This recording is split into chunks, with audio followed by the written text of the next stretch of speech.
let's dive in a little bit. So there are a couple things I'm hoping to talk about throughout the course of this morning's workshop. Um, I'm certainly want to talk about supervision, perhaps in a way that we don't often talk about it. Really, less as an evaluation role in more kind of how we can incorporate our own story and the story of our supervisees and students in this work. A little bit about me before I kind of dive in. I've been a social worker for a long time, 25 years. 25 years ago, my wife and I moved in as live-in house parents at a children's home. We lived with teenage boys who had experienced some pretty horrific trauma, some of the most emotionally and behaviorally at-risk kiddos in the Texas foster care system, sexual trauma, family separation, all of that sort of stuff. Been a social worker ever since, but for the past 16 or 17 years, in addition to doing a lot of that foster care work and um, work in the juvenile legal system, I've been a professor working primarily with students. Um, so that's a little bit about my background. But really, what we're going to spend some good time talking about is how we can incorporate some of the stories and the experiences of ourselves, especially around our own adversities, how to be aware of those as supervisors, and certainly look at the supervisee supervisor relationship and recognize how that relationship oftentimes serves as a mirror in many ways for our students and for ourselves, and can elicit a lot of stuff from our childhood in ways that we might not even think about, and look at some strategies for how we can sort of address that.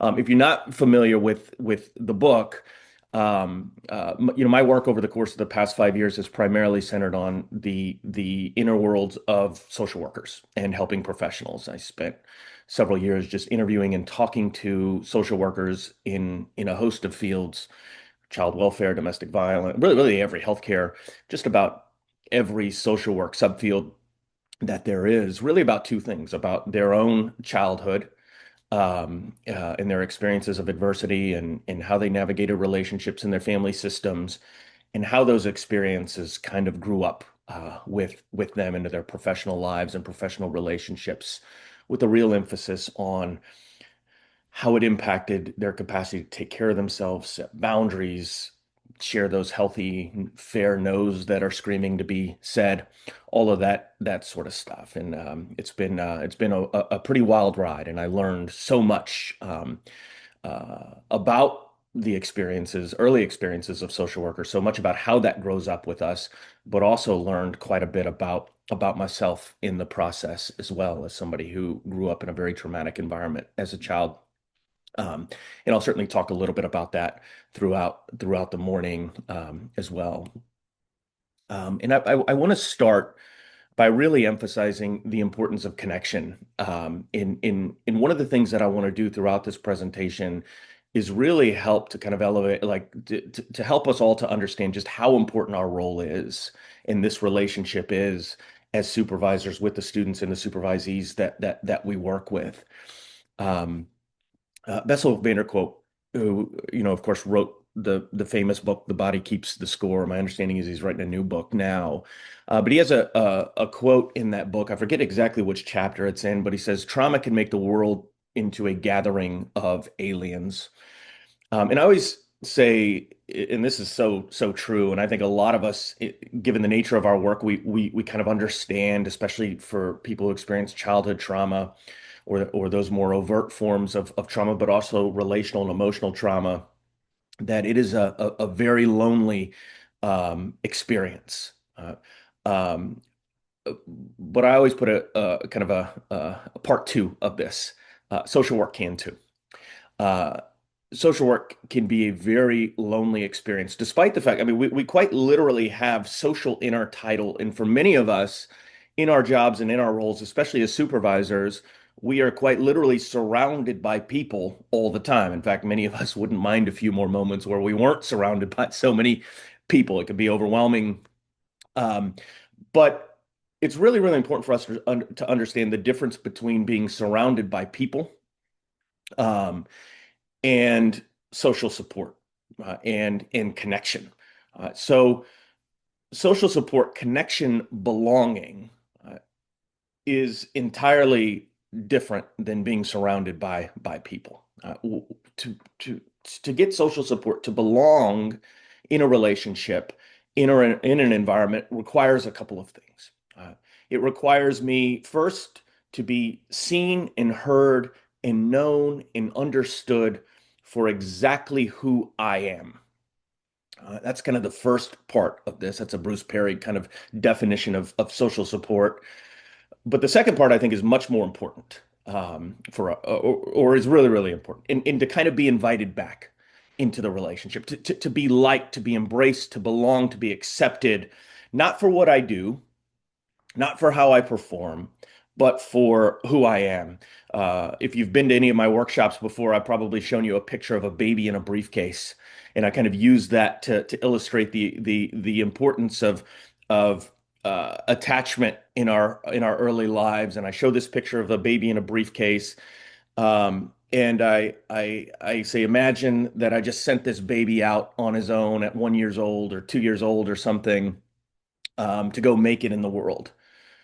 How long is he going to last out there? And of course, that's ridiculous. I was, yeah, I think when I tell that to a group of social workers, the social workers are immediately thinking like, I would be on the hotline to call CPS or something. It would be ridiculous to expect a baby to go out into the world on their own and survive. And one thing that that baby's nervous system knows better than anything else is that it needs me. He needs me, right? And he's going to do everything that he can to keep me in his life. And my greatest job as a caretaker is to make sure that he knows he doesn't have to do anything to keep me. That this thing between us, my love, my care, my affection, my attention, my attunement, my pride, my joy, you get it for no reason other than because you are you. There's nothing you can do to get more of it, and there's certainly nothing that you can do to get less of it. Right? And that's attachment. It's our strongest drive in life, uh, because at one point in time we don't survive without it, and it's got to be non-negotiable and it's got to be guaranteed. Uh, and it has to be rooted in the reality that you get it because as a small child, you were you. You don't earn it. You don't get less of it. You don't get more of it based on how you perform, what emotions you show, how many needs you express, how much you perform, none of that sort of stuff. And so attachment keeps us alive. That's why it's our strongest drive in life.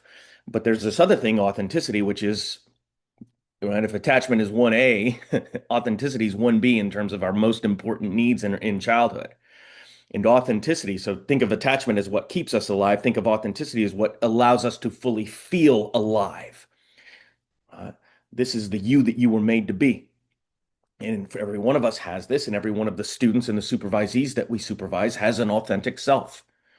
Our emotions, right? Being able to fully feel and safely express the full range of our emotional apparatus makes up that authentic self. What we need as children makes up that authentic self. Our authentic needs, the need for love, comfort, support, belonging, to be soothed, rocked, seen, known, understood. Our personalities, right? This authentic self is really, really important. And in childhood, we have to grow up in an environment where we live in alignment, right?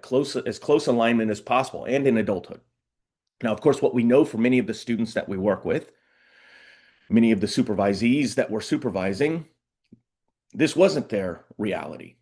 Because for a lot of folks, that's not their reality. And you don't have to grow up in the most toxic or dysfunctional or emotionally immature family system for that to be your reality. There are some really, really loving, nurturing parents out there who have done things I certainly know that I have as a parent of 5 kids that haven't always, or I haven't always done a good job of really fostering and embracing my children's authentic self.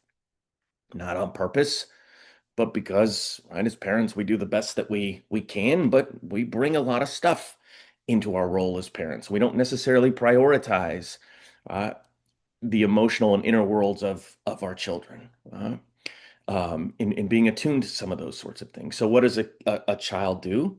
They disconnect from their authentic parts, those authentic needs, those authentic emotions, personality, identity, in order to secure that attachment. And trauma at its core, right, is a disconnection from the authentic self. Uh, Easy to understand if we're looking at abuse or neglect or trafficking or something like that, but this is a much more common, much more pervasive form of early adversity. Uh, and so for many of the supervisees that we work with, many of the students that we work with, there isn't that alignment. For many of us, there might not be that alignment. Uh, so childhood just kind of becomes a series of disconnection from that authentic self. So we're really, really adaptive in the way that we work. And the only thing that can kind of counterbalance the effects of our work and certainly the thing that's going to help draw us back to that authentic self is going to be connection. It's going to be relationships. And one of the things that I'm going to contend throughout this presentation is your role as a supervisor can be a very important relationship in helping your supervisees and your students to practice in a way that's far more authentic and in alignment with who they are as opposed to who they feel like they need to be in this work and how they've performed. Uh, so social support, that connection is going to be really, really, so it's being seen and known and understood for who I am, not for how I perform, not necessarily for what I do, not for how I overfunction, not for my heroism and my imposterism and my people pleasing, and my need to be needed and all of those. No, first and foremost, to be seen and known for who I am. In social work, we have an ethical code that says right at the top of the code of ethics, way up there, really, really high, that we respect the inherent dignity and worth of every single individual. In that definition of dignity, what dignity is really, really important. Dignity is the value and the worth and the respect that I get for no other reason than for being a human, for being me. You don't earn it. Everybody gets it right in the front, right up front. Well, for a lot of our students, a lot of our supervisees, that wasn't their reality. Right? They got attention, attunement, pride, love, joy, whatever it was, for how they performed, for who they weren't, oftentimes more so than for who they were. So I want to get that out right in the front, right? What is social support here?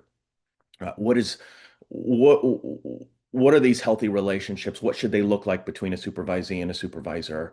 And right up front, that this student, the supervisee, has a sense of value, a sense of worth, a sense of dignity, for being who you are, first and foremost. And we'll talk about some strategies for how we can kind of get that across to them here. So to illustrate just how important connection is to us in social work, and when we think about the stress of this work, really the only thing that can counterbalance the stress of our work and the secondary trauma that we're exposed to, and the very broken, oftentimes racist systems that we have to navigate in our work. Um, the the stress that we're exposed to, the trauma that we're exposed to, the injustice that we're exposed to, the power dynamics, the control that we lose in this work, right? The only thing that can counterbalance the stress and the expectations of this work is connection, relationship. And so to illustrate this, and of course, I'm a big developmental attachment person. To kind of illustrate this, I always talk about our initial attachment. So let's imagine a baby is born in the hospital. Uh, when that baby is first born, it has some fundamental needs. Uh, they need to be fed, soothed, rocked, changed, all of that sort of stuff. Initially, right away, like in the hospital, right, or when a baby first arrives home, they don't necessarily care who's doing the feeding, the rocking, the soothing, the changing. I remember when our first daughter was born, we were really, really young parents. And this is 23 years ago. She was first born. She's a social worker now. But when she was first born, a couple hours after she was born, the nurse came in and said, "Mom and Dad, let me take the baby so you guys can get some rest." And my wife and I were almost offended that they would take away the baby. Like, no way you're going to take away. Like, she's just going to be right here forever. We have five kids. By the time we had our fifth kid, I was looking at my clock thinking, when's that free childcare coming around? Because we're going to need it. We need some rest. This is going to be a run, right? But the idea here is initially, uh, a baby's going to let anyone feed them and change them and that sort of stuff. But we know what's coming here pretty quick. Pretty quick, there's going to be a shift. Every parent knows this, uh, um, where that baby's only going to want, mom or dad or grandma, whoever their primary caretakers are, to hold them and rock them and soothe them and change them and all of those sorts of things. Uh, and that shift is one of the most fundamental and important shifts that we have in attachment. What's happening there is that baby's source of pleasure and regulation is shifting. I no longer get my primary source of pleasure, joy, regulation, soothing simply from having my needs met. I get it from who is meeting my needs, this person or these people who are meeting my needs, right? And they'll only go with mom and only go with dad. Uh, and this is so healthy for that baby, right? And it sets this template. Nothing brings me more joy. Nothing brings me more pleasure. Nothing offers me more regulation than people, connection, relationships. We learned this in COVID. No amount of online yoga classes and Amazon package deliveries can make up for what we lost during that time. I remember getting so many emails from students. Adam, I would do anything to get back in class. And I remember thinking, you never came to class before, right? But that was kind of the point. We lost the thing that we needed the most: connection, relationship. Uh, I call this the small T therapy of our work, right? And this is work that is just rooted in some wonderful attachment theory and work. It's those little connections, relationships. You would think of big T therapy. That's the therapy. Many of you do the big T therapy. Your therapist, you come in with one person who you have a great connection with, and who's really, really good at this work, and that's great and that's important, really, really important. But the small T connection is just those little interactions, those little relationships that we have with our colleagues, our peers. I think about this with my daughter. She's 15 years old, and she's a big Taylor Swift fan. She has a teacher, Miss Rice, who's her English teacher, and she's a big Taylor Swift fan too. And down here in Texas, the kids can't have their cell phones in public high schools. They have to put them in a cabinet when they walk into school. So Ms. Rice logs onto her computer in the morning and sees that Taylor Swift is getting engaged and realizes that her student, my daughter, Serene, uh, isn't going to get this news until 4 p.m. She can't allow that to happen. She's got a classroom full of kids, high school kids, Texas public high school. So I don't know, there's probably, 200 or 300 of them in the classroom. I don't know. That's a joke. Probably not that big of a joke, though. We have big public school classrooms. She tells the students, keep yourselves busy. I got to go take care of something. She runs all the way across the school, pulls my daughter out of her class. My daughter's probably thinking, oh my gosh, what happened? There's a family emergency. Miss Rice says, no, it's more important than that. Taylor Swift is getting married. Uh, and so my daughter's telling me this story on the way home. And for her, it's no big deal. This is just Miss Rice, and she's just a great teacher. And these are just the sweet things that she does all the time. For me, as somebody who studies developmental social work, knows a little bit about the nervous system of kids, especially teenagers, I know, oh no, this is a huge deal. This is your nervous system has tracked this and registered this and studied this interaction, right? And while you, as a 15-year-old, which is totally normal, might think, no big deal. Ms. Rice might think, oh, no big deal. I do this all day with a bunch of kids every day. That's just kind of who I am. Her little nervous system knows Miss Rice has a couple hundred students that she works with every day. And of all of those hundreds of students that she has, when she got this news, I was the first one she thought of. And it was so important to her that she ran across the school to come get me out of class to tell me. That's a big deal. Uh, and we all have these relationships, right? Or, or hopefully we have these relationships with our peers, our colleagues, our friends, our partners. But these little small T interactions are so regulating for our nervous system. And this is why during COVID we were all, when we were locked down, you know, even though we thought we are going to have all this peace and all this time to learn all, guitar and languages and all this sort of now, we were miserable, most of us. We lost what we needed most: connection, relationships. And all of this goes back to attachment. When we make that connect, my greatest source of pleasure, my greatest source of joy comes from connection, right? And for some of us who are more introverted, it doesn't have to be a bunch of relationships. It could be just a few. Uh, but that connection is really, really important. And the only thing that can offset or counterbalance the stress of this work. Uh, and so that relationship that you have with your supervisees, with your students that you're working with your colleagues, is really, really, really important. Um, and before we kind of dive into to some of the story stuff in this presentation, I do want to just take a brief moment to orient us to what good self-care is. Like, what does neurobiologically attachment trauma-informed self-care look like? Because I think a lot of times in our work we don't understand that. We oftentimes, what I've seen with especially with social workers is they'll maybe have like this big thing that they can get to. My partner and I are going to have a date at the end of the week, and I just got to get to that, or I'm going to go on vacation in December, and I just kind of have to get to that, or I do these really, really big things. And those big things are great. We need to do those. But when we understand the biology of how we kind of wire for stress, uh, it's really those big things are good, but these little things are far more impactful on our nervous system, right? So, I always when I teach about attachment, I say imagine two babies born in a hospital. One's born to a really loving, nurturing family with a really, really predictable world, and the parents don't have a lot of stressors and a whole bunch of trauma, and they have a whole army of people to just love on that baby and to support them when things get really busy or something like that. We wire for the world that we're going to live in. And every student that we work with, every supervisee that we work with, wired for a certain world. Uh, and their stress nervous system's kind of calibrated for that world. Oftentimes we'll say somebody is emotionally dysregulated.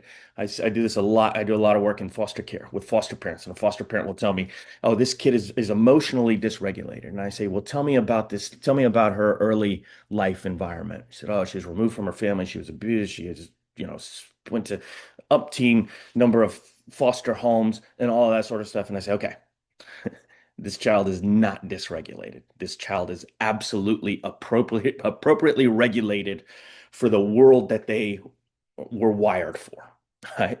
If we keep looking at them as being dysregulated, we're never going to help them to regulate. Right? We have to help them to recalibrate. Their nervous system has to recalibrate to this new environment. They didn't wire for it. I remember a young person that I worked with. He was about 13. He got adopted to this incredible family. Uh, and he was in a group home, and nobody expected him to get adopted into that group home, or out of the group home. He had kind of expected to stay in the group home. So he gets adopted by this wonderful family. And of course, within 3 or 4 months, the adoption's starting to break down.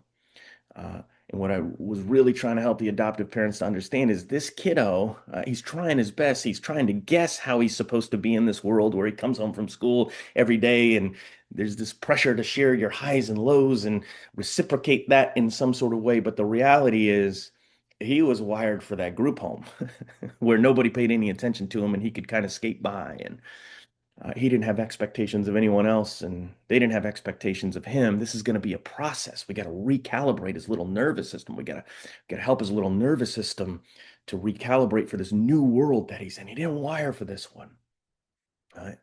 So we wire for the world that we're going to live in. So if that baby born in that warm, nurturing family is going to wire for a world that is predictable and safe and warm and relational and activate the neural networks and the resources for that world, we could have a baby born across the hall who's born into a really, really chaotic, traumatic, unpredictable. They're going to wire for an entirely different world here. They're going to act quite literally. They could be born at the same time in the same place. They can activate entirely different neural networks and resources for that world. We wire for the world that we live in. Our brain is a meaning-making machine.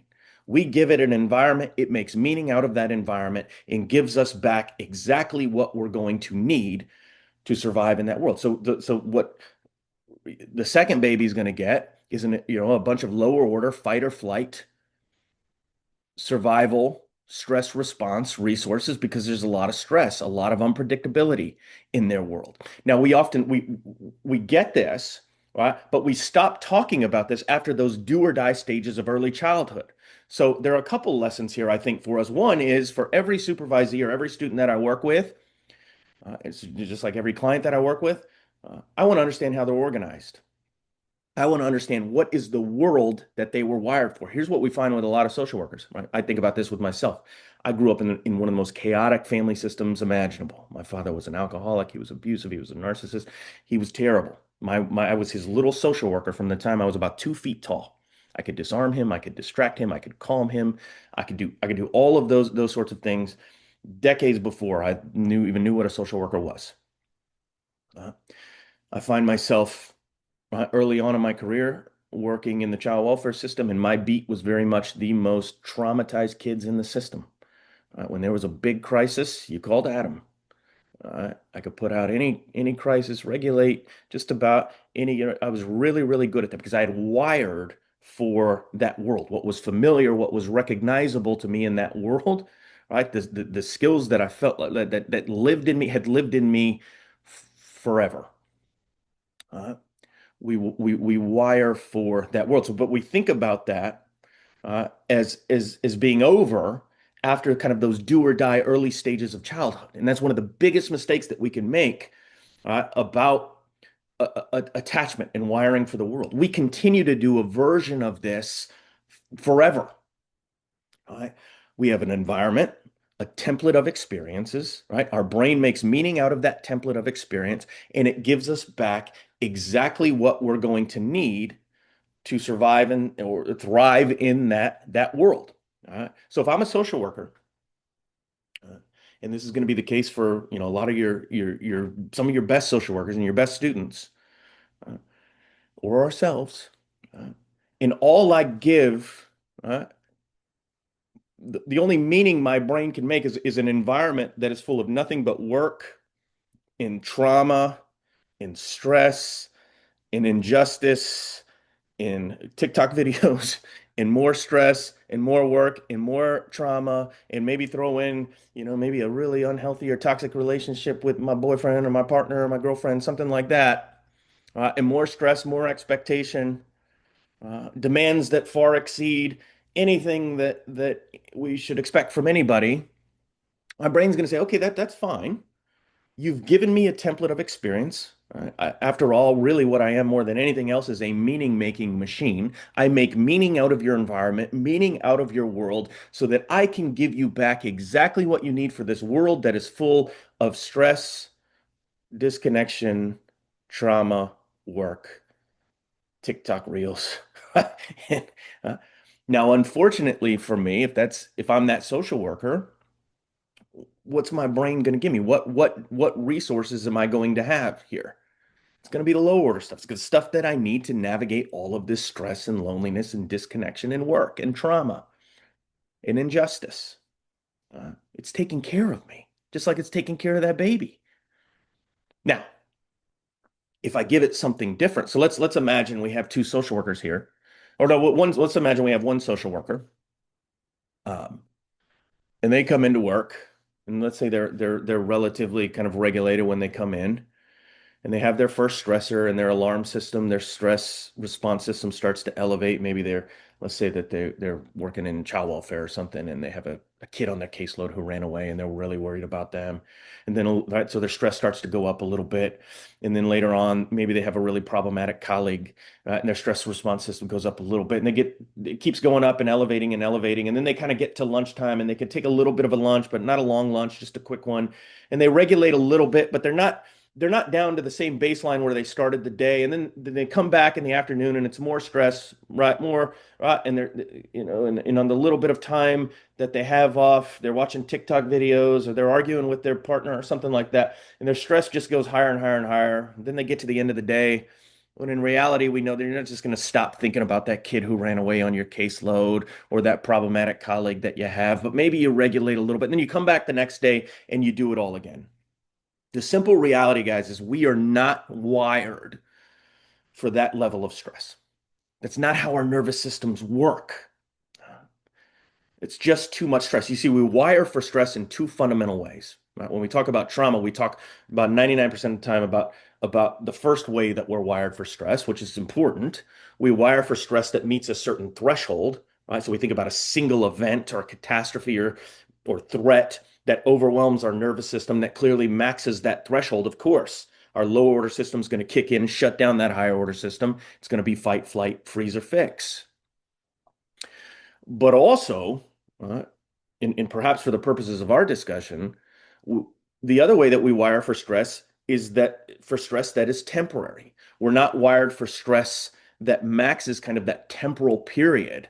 Uh, Ongoing, sort of call this chronic complex stress, right? Just it's ongoing. There's no end to it. There's no post to this trauma here. And for many of us, the nature of our work, or many of the students or the supervisees that we work with, the nature of their work combined with their life expectations just clearly maxes that temporal period of stress is just ongoing. Right? So their nervous systems are going to respond in very similar ways. Right? I show my students pictures of kids who experience sexual abuse, brain scans, and then we look at brain scans of kids who grow up in abject poverty. They're almost indistinguishable from one another. Entirely different experiences of trauma, one chronic, one threshold. How it impacts their nervous system is very similar, though. Uh,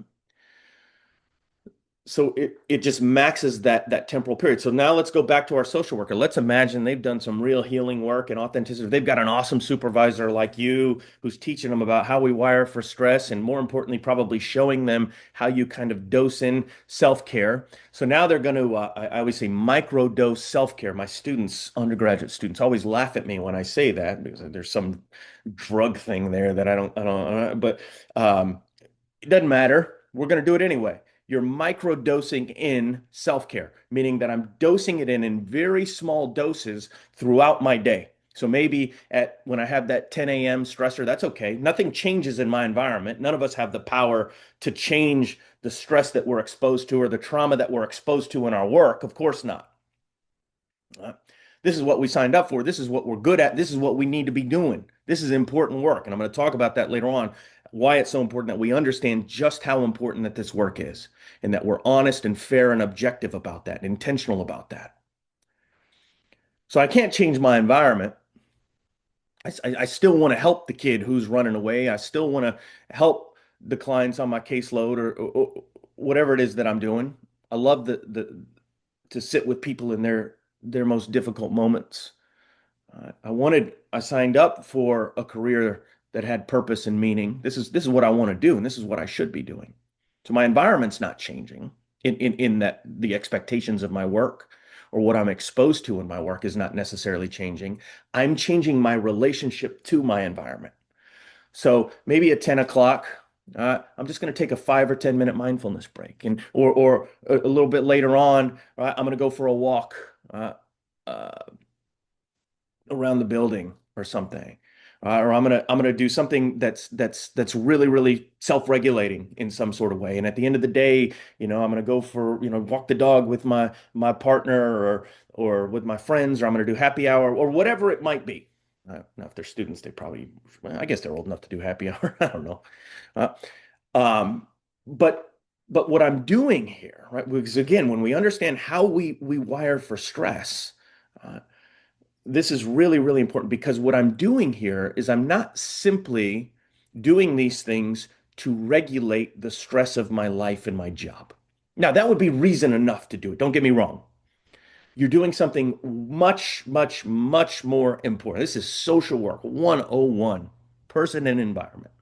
Uh, you are fundamentally changing the template, the meaning that your brain is going to make about the environment, right? Because now, where before my brain only had to account for stress and work and disconnection and this unhealthy relationship and loneliness and TikTok videos, now my brain has to say, whoa, wait a second.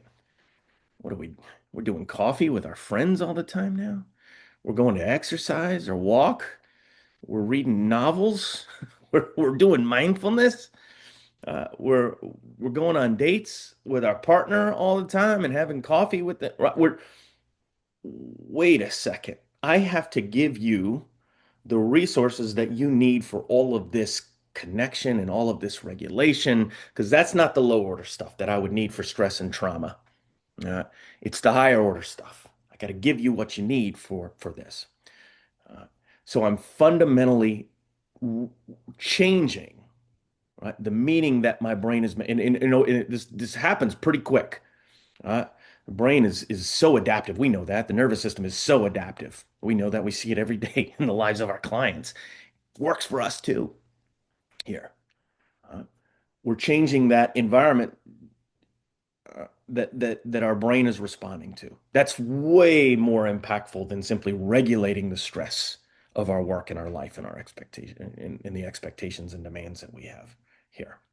Always remembering too that as wonderful as self-regulation is, and don't get me wrong, it is so important, so wonderful. I love a good run, exercise, reading novels, sewing, knitting, whatever you do for self-regulation, mindfulness, listening to music. There's so many things, right? That especially throughout the day when we just dose it in small 5, 10 minute doses that can be incredibly rewarding for us and really, really, like I said, impact the meaning.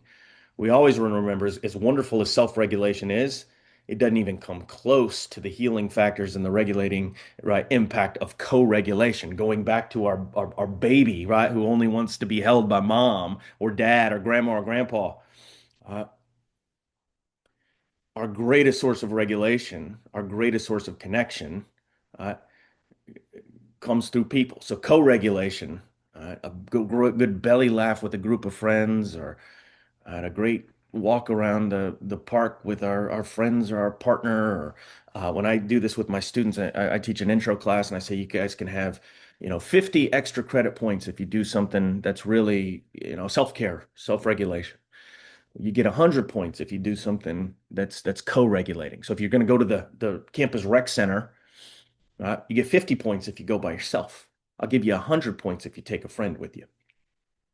And I use that to illustrate to them, to teach to them just how powerful, how regulating, how impactful that co-regulation is. Because at the end of the day, we are wired for co-regulation, for connection, for relationship. This is what counterbalances the stress of our work, in our expectations here.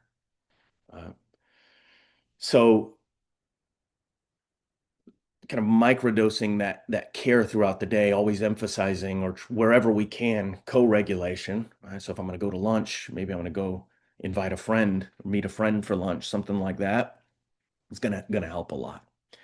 Uh, and remember too, we're contagious to the inner experiences of the people that we're around. And this is one of the most fundamental things for trauma-informed social workers and supervisors to understand.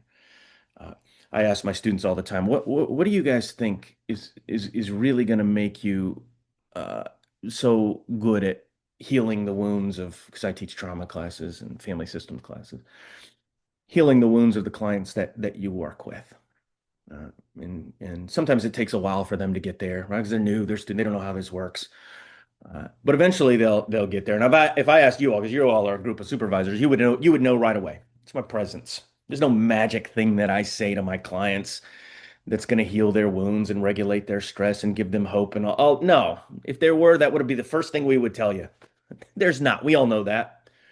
Wounds heal and stress regulate, and people get hope and change and all of that sort of stuff through our presence, right? We share with them our calm. We share with them our hope. We share with them our empathy. We share with them our compassion, our humor, our presence, our authenticity. Sometimes we quite literally loan them our cortex. So if we look at kind of a brain, uh, this is kind of the Bruce Perry brain hierarchy here. Of course, the lower parts are the stress response system, right? Fight or flight systems. They come to us stressed out, overwhelmed, dysregulated, maybe feeling a sense of hopelessness or helplessness or overwhelming fear, pain, or anger, sadness, whatever it is. They sit with us as their trauma-informed clinicians and social workers. And more than anything else, we share these top parts of our brain. One of my favorite authors, Terry Real, calls this loaning them your cortex. I'm going to loan you my cortex. I'm going to share with you my empathy. I'm going to share with you my compassion. I'm going to share with you my hope. I'm going to share with you my regulation. And what happens there is they absorb our inner world, quite literally, and they move up a little bit. I mean, and it's really, really important that we're regulated if we're going to be able to share that. If we're really, really dysregulated, it's going to be a lot harder to do that. Uh, and the idea is that they absorb our inner experience, right? They're contagious to that. They move up to those higher parts of the brain. They have a little bit more emotional clarity. They calm a little bit. They regulate a little bit. They have a little bit more hope, whatever it might be, a little bit more insight, see themselves in a different way, see their situation in a different way, right? All the amazing things that you guys do every single day. And it would be awesome if they walked out of the office and then the next person walked in, and I could do it all over again. I share my hope, my compassion, my calm, my regulation, my cortex with them. They move up. Then the next one comes in. But here's the thing. Just as you are so generous in sharing your nervous system, right, your inner resources with them without realizing it, and certainly unintentionally, they're equally as generous in what they share with you. Those bottom parts, their stress, their fear, their trauma, their hopelessness, their helplessness, all of those sorts of things, they're sharing that with you. You're absorbing that, right, just as fast and just as much as they're absorbing you. So you're taking in that stress, right? You're taking in that fear. You're taking in that anger. You're taking in that injustice. You're taking in that trauma. And it's not like we have just a bottomless well of calm and patience and hope and all of those sorts of things. So as they're moving up, the direction of the contagion is going both ways. We're moving down here. And so as I encounter stressors, or the students or the supervisees that I work with, as they encounter stressors, the more dysregulated we are, those stressors are going to impact us differently. This is another lesson we learned during COVID. The stressors, the life stressors that we had before COVID and the lockdowns that we experienced during COVID impacted us a lot more. We got more stressed, we got more anxious, we got more uh, upset by them. The more dysregulated we are, the more the stresses of our work and the traumas and the injustice that we're exposed to in our work are going to impact us here. Yeah. So it's really, really important that we do the best both in our own lives, but certainly with our students and our supervisees to be as regulated as we possibly can here. And we'll talk about some strategies for how to help them to do that. Now let's move into some of the childhood stuff. Whenever I talk about supervision, I always like to help social workers to remember just how we wire for stress and what good self-care is. Look, it's dosed in small doses. We do the big stuff, the vacations, the date nights, the trips, all of that sort of stuff. But that little stuff, that's kind of like the small T um, uh, stuff that's probably even more regulating for our nervous system. Changes that environment so much for us, that template. So we developed these adaptations in childhood. We kind of did that baby in the briefcase analogy. We adapt. We disconnect from our authentic. There's a tension between attachment and authenticity, right? For many of the students and the supervisees that we work with, and perhaps even for some of us. And as I said before, when there's a tension between attachment and authenticity, think about our baby in the briefcase, right? Out in the world. He's going to do everything that he can to keep me. In most notably, what he's going to do, he's going to disconnect from whatever parts, whatever emotions, whatever needs, whatever components of his personality, whatever threatens his attachment. He's going to disconnect. So what is he going to? That means he's going to adapt. A child's nervous system is the single most brilliant thing that you will ever encounter in life. And when I'm working with a student, when I'm working with a supervisee, I want to understand what world did you wire for, as we talked about, right? How did you organize around that world? And perhaps most importantly, what are the brilliant strategies in coping things and survival strategies and attachment strategies did you engage at one point in time to secure and keep those attachments, those related? And I look at these kind of in two ways. We have one over adaptations and one under adaptations. And when I'm working with a student or a supervisee or social worker, one of the first things that I want to do is identify, is this a one over or a one under person?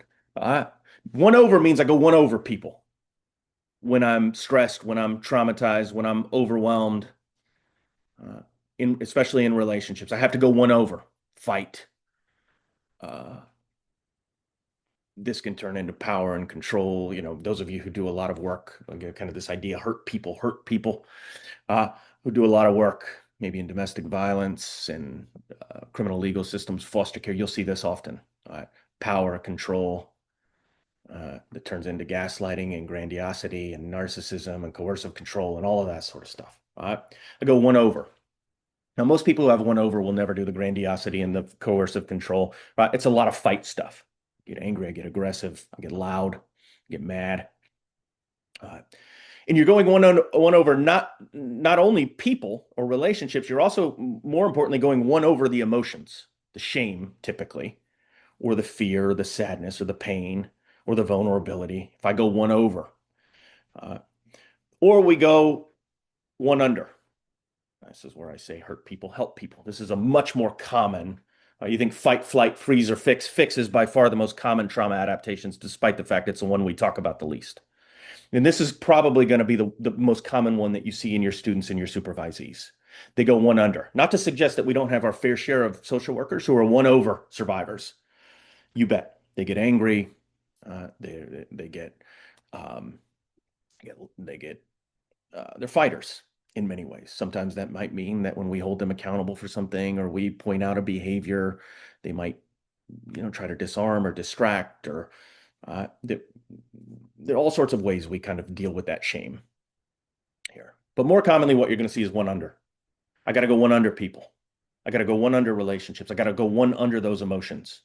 I'm going to people please. I'm going to be the hero. I'm going to carry all the work. I'm going to over function because at one point in time, somebody else in my life, maybe my parents, typically a caretaker, underfunctioned in some sort of way. Or my life circumstances just created a dynamic where I had to overfunction because of injustice or racism or poverty or something like that. I got to go one under people. And it's really, really important whether you go one over a supervisee or a student, or whether they go one under. And we think about this with ourselves as well. I mean, I am a one under person, right? Just a classic case study, one under. People pleasing, heroism, overworking, need to be needed, carrying all the weight in a relationship, low expectation or for how I'm going to be treated, all of those sorts of things, right? You think about the social workers who run around the conferences with the t-shirt that say, and not in it, what does it say? Not in it for the income, in it for the outcome, right? Like what other profession would people run around with that t-shirt on? Like basically saying, you don't got to pay me. No, that's like a systematic one under adaptation.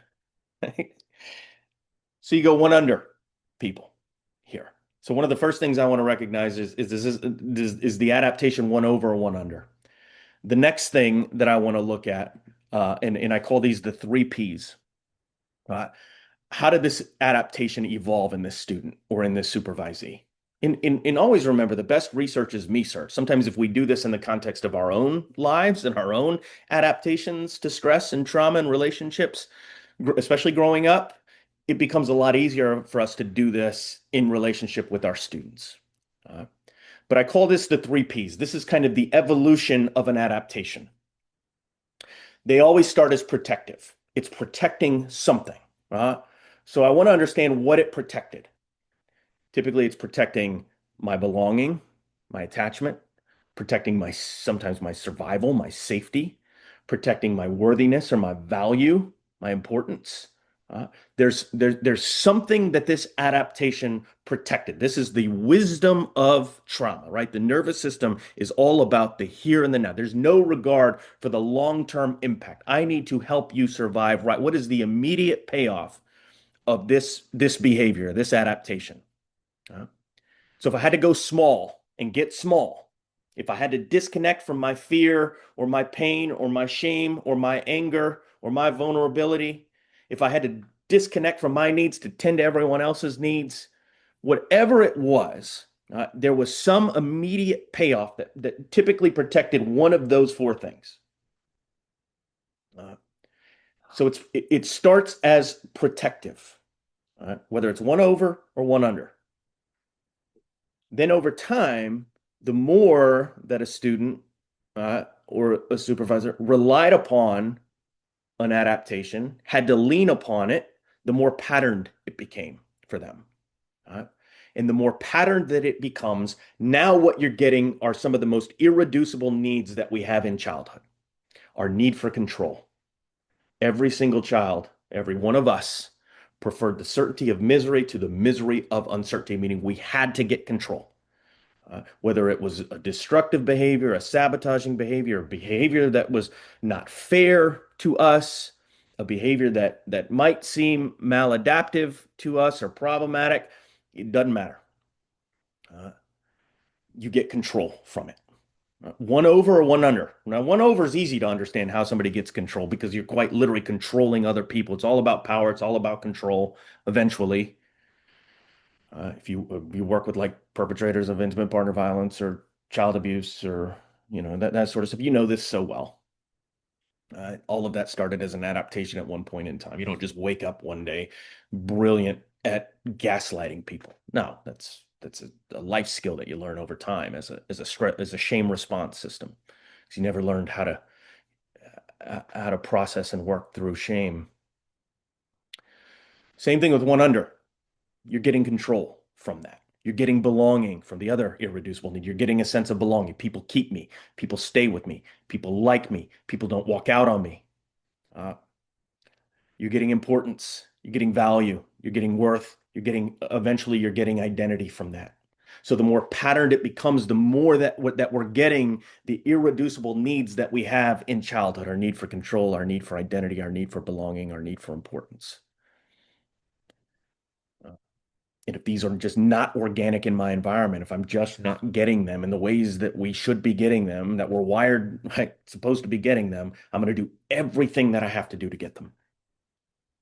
And the more patterned it becomes, the more it becomes part of our personality. So at what point in time was my survival protective strategy has now just kind of become my way of being for the purposes of the students and the social workers and the supervisees that you work with, my way of working.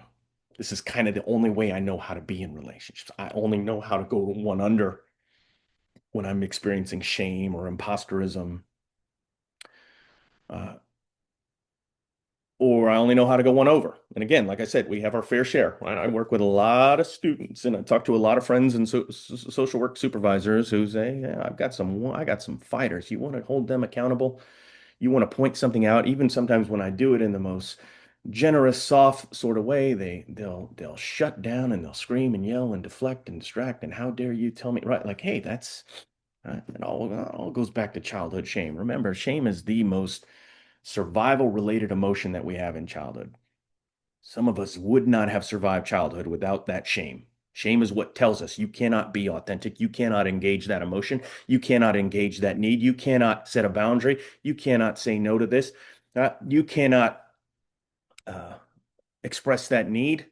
You get your clock cleaned, or worse, you'll get no attention or connection here. Shame is there's a really darn good reason why we have that capacity for shame in childhood. It's protective, it keeps us safe, it keeps us attached. But just because it was perfectly adaptive and necessary then and brilliant then, it can be equally as maladaptive uh, and risky and problematic for us now, for our students and our supervisees now. And so in supervision, what I encourage all of us to do when we're looking at a behavior, even if it's a problematic behavior, but often, I mean, if we're being brutally honest, the most common feedback that we're seeing supervisors give to students is you're not doing a good enough job setting boundaries. You're not doing a good job taking care of yourself. Supervisors trying to convince. I just did a supervision workshop yesterday, and it was just all supervisors trying to convince that their students and their new social workers that they belong and they're good at this work. And I just can't get it across to them. They're protecting something there. When you don't set a boundary, you're protecting something. When you don't say no, when there's a healthy no, desperate to be said, screaming to be said, you're protecting something there. When you don't take accountability for an action, you're protecting something there. You don't take care of yourself, you're protecting something there. So what I always encourage supervisors to do is to explore and be curious, not so much about what is wrong with this behavior now, especially when it comes to these one under ones, what was right about it back then.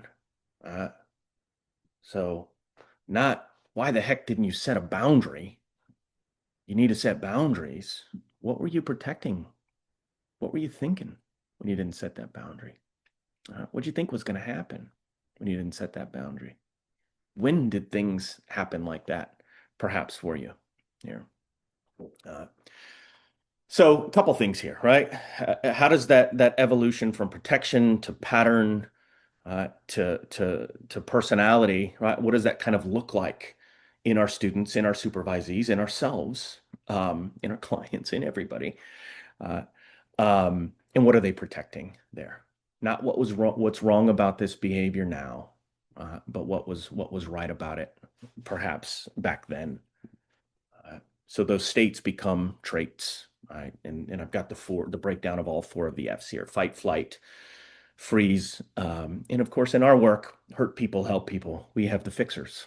Right? We have a lot of those one under fixers in our world. We would not have a workforce if this dynamic didn't exist here. Right? When you look at who heals the wounds of this world, of this society, who we know this, right? People who are passionate about injustice, and not only at interpersonal levels, addressing trauma and intimate partner violence and child abuse and in that sort of stuff, but also structurally, systematically. Right? It's people who have experienced the injustice of racism or homophobia or transphobia or poverty or whatever it might, white supremacy. The people who have had those experiences are far more empathic and responsive to the traumas and the injustices of everyone else, not just the people who've had the same experience as them. We've known this forever. Hurt people are far more likely to develop a set of adaptations and narratives and commitments to help people than they are to hurt people. Hurt people help people far more than they hurt people. We just don't have the frameworks and the understanding for that. And we should, because we're the ones doing it. And certainly the students and the supervisees that you're working with are the ones who are doing this. So the adaptation turns into almost like an identity. It starts as protective, becomes patterned, and becomes almost personality for them. And the adaptations don't just go away. You don't get to push a magic button that says people pleaser, imposter, family hero, workaholic, need to be needed, fighter. I don't need you anymore. No, and in fact, quite the opposite. What happens is we go into a workforce, and this is the case for many of your students and supervisees, they go into a workforce where many of those same adaptations that they developed to survive and attach in childhood are oftentimes rewarded and reinforced in ways very similar in their work that they were in childhood. Right? I say selflessness is the ultimate social work virtue. As much as we try to talk about self-care now, let's be honest. Workaholism, I mean, we're here on a Saturday morning mostly. These are virtues or seen as virtues, right? But oftentimes adaptations that get rewarded in this work in ways that are very, very similar to how they may have been in childhood. Here, so I do want to check in to see if we're running into any questions yet. I know we're at the top of the hour. We're going to take a break at the bottom of the hour, but are we coming across any questions at this point that anybody needs to? If not, I'll just keep plugging along here. Talked about all of this. Yeah. Haven't seen any questions come up just yet from before. Lots of positive feedback, but if anyone has any questions, you all are welcome to pop them into the chat now, so we can make some time for that. Yeah, great. Awesome. So what we'll do now is kind of look at, I've created what I think are four really helpful narrative steps, but to introduce this component of the presentation, just as a reminder, every one of us and every person that we supervise, right, at one point in time was incredibly narrative in nature, right? Because they were kids, and every kid is. Kids understand the world through stories, stories that they create, stories that they construct, stories about their environment, stories about relationships, stories about their sense of worth, stories about themselves, stories about attachment, belonging, safety. They create these stories. So if I'm working with a supervisee and their story was, I got to work like crazy to have any value or worth that they constructed in childhood, uh, I got to understand that's the narrative, that's the story that they're working with. And I'm going to keep saying this all day. When we understand the stories and the scripts that we live by as supervisors, even if we've been doing this for 100 years, uh, we're going to be a whole heck of a lot better at understanding the stories and the scripts that our supervisees and students and workers are working by. Uh, so they construct a story. But far more importantly is once they've constructed that story, what they do next is way more important in childhood. Once we've constructed that story, we roll up our sleeves and we get to work. And we get to work to do everything that we have to do to make that story true, to make it a reality, to corroborate it, and to confirm it. And the reason that we do that is because, again, we get that irreducible need that we have in childhood. We get control from it. We get control. And the truer the story becomes, the more control that we get. I'll illustrate this. Just last week, I do a ton of trauma groups and masculinity groups with boys in foster care and youth prisons, and I run some on my college campuses that I work at. But there was this was a group of kids aging out of foster care here in Texas, and we do foster care really bad here in Texas. If you don't know that, like the worst. So I'm doing this group, and I'm co-facilitating it with a student. And a boy comes in. Of course, he has his big headphones on, and the student says, "Should we ask him to take his headphones off?" And I say, "You don't have to ask him to take his head. Those headphones always will come off. I promise you that." So we just start talking. And if there's anything I've learned in running these groups, it is that these boys and young men are so kind of desperate to be deposed. Like it goes the same way every time. We think that they won't talk, they won't participate, and the reality is they can't stop talking and participating. And I showed him the little picture of the baby in the briefcase, and we started talking about attachment and authenticity, and we started talking about the brilliance of a nervous system. And of course, his earbuds come off right away, and then he's really, really participating a whole bunch. In near the end of the group, he says, and I'm teaching the kids about the brilliance of the nervous system, the brilliant survival strategies that we engage at one point in time, and kids are sharing them. I used to do this in my foster home, or I used to do that. And the boy says, I've been in 26 different foster homes and group homes and shelters. 26, which I've been doing this work for a really, really, this is the only world I've ever worked in, especially group homes, foster care. And it shocks me just as much when I hear that a kid's been in 20 or 30 placements, just as much as it did the first time. It's unbelievable to me that systematically, and this is a youth of color, that systematically we can do that to a child in a system called the child welfare system, that we can send a kid to 26 different places. And I said, what was the story? Well, he said, my story from the beginning was I'm unlovable. I don't belong. People, if you push hard enough, people will give up on you. And he said, and what I've realized is I push people away, or I like in the language, he used his own language, but basically he described how he sabotages relationships, especially for the people that he likes the most or trusts the most.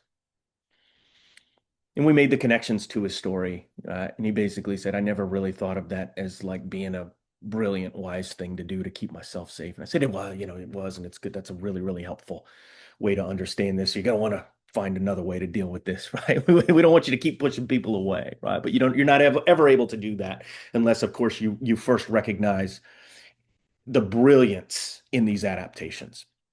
Um, and to understand the story behind these behaviors and these adaptations, whether it's with our clients or ourselves or our supervisees here. That's the point where we can honor and appreciate the wisdom in some of these behaviors, in some of these adaptations in our supervisees. And they're not necessarily going to be trained because in social work education, we don't really train our students, right, to understand why I struggle to set boundaries and really why that is. I mean, we kind of point to the nature of the work more so, which is understandable.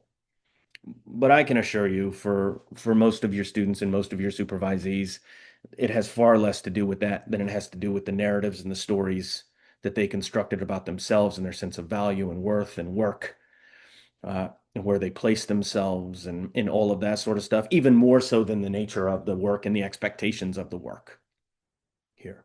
So as we kind of look at these narrative steps that we can use and really kind of honoring and understanding and addressing the stories of our students, right? Let's just remember how these narratives are constructed in all the things that we do in childhood to confirm them and corroborate them and why. It's brilliant because we get the control.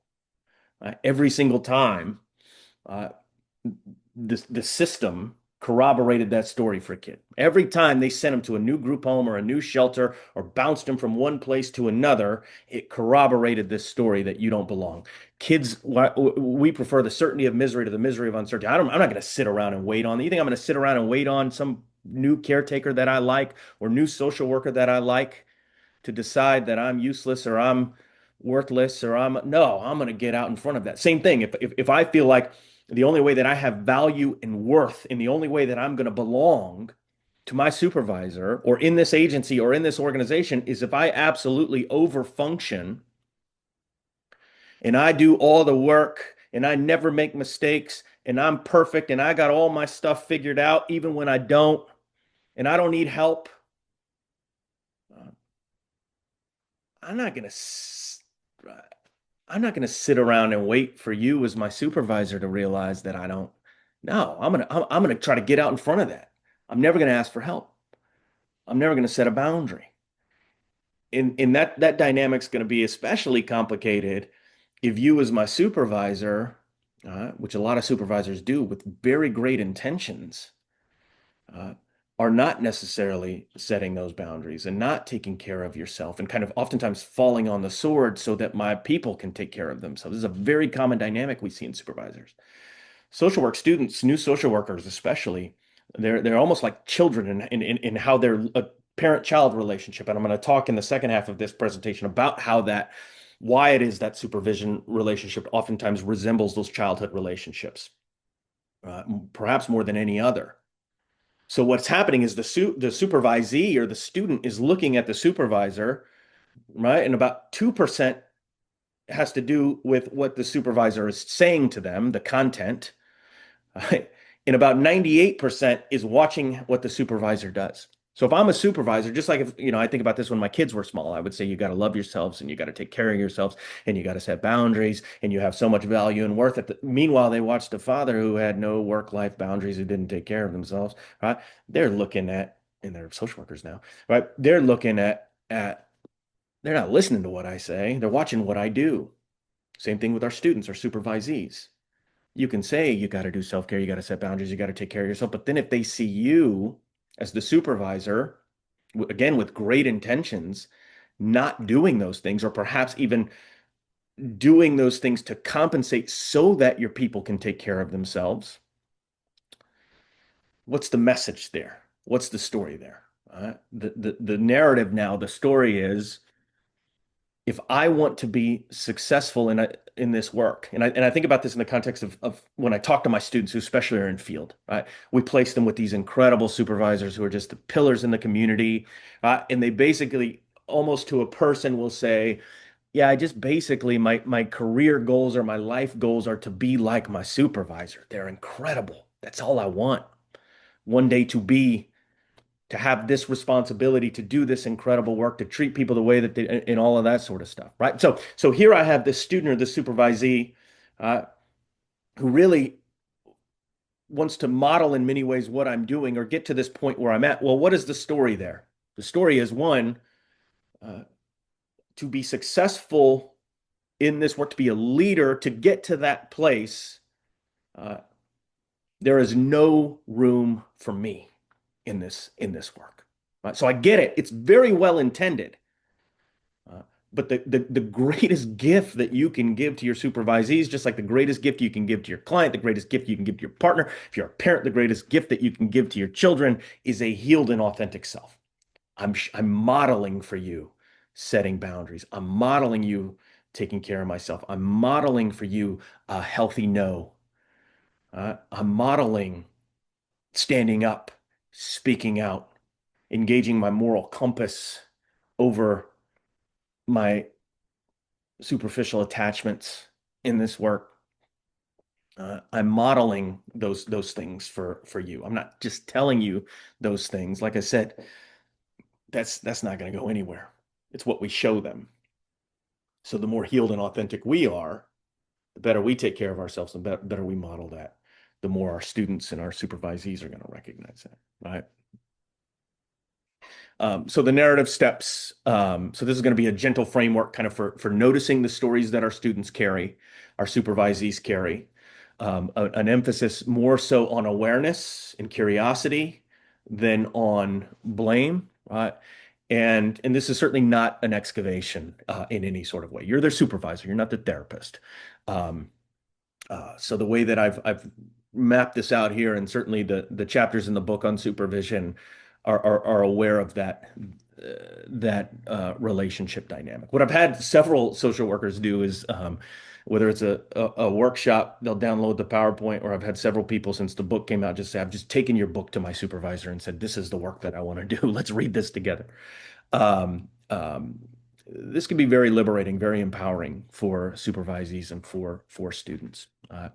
So really working with them around finding the origins of the story, right? Where was this belief about themselves or their value or their worth sort of shaped in some sort of way?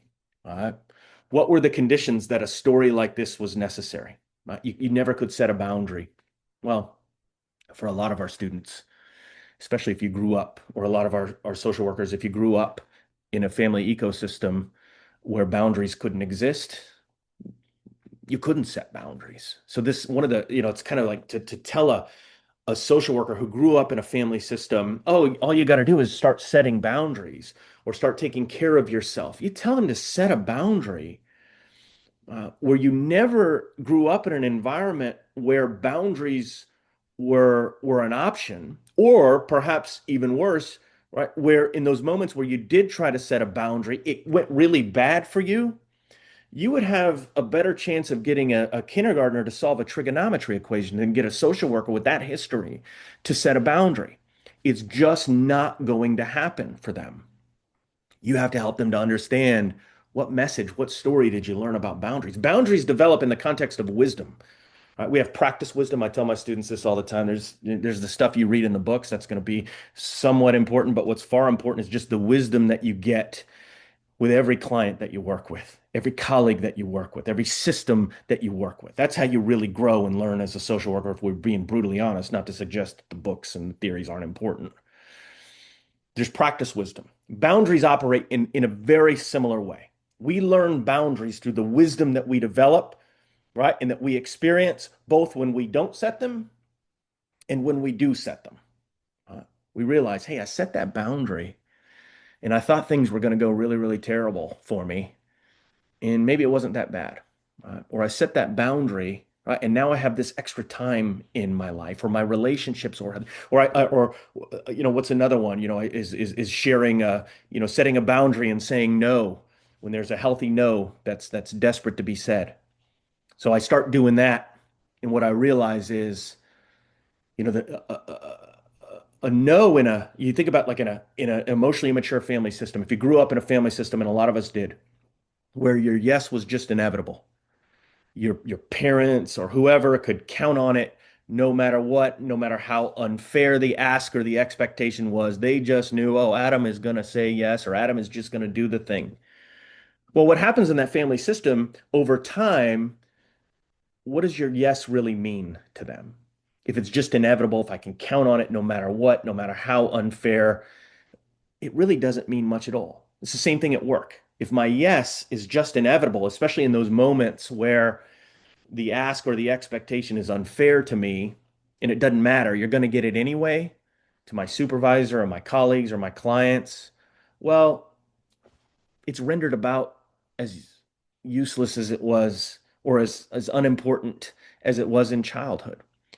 What is one of the things when we start saying no to stuff in our healthy relationships with our colleagues, our supervisors, our partners, our families, whoever it is, one wonderful thing that happens is our yes starts meaning a whole heck of a lot more to them, right? If I start saying no to stuff that I used to say yes to, that's not fair to me, uh, or not something I should be doing, or just should be expected to do.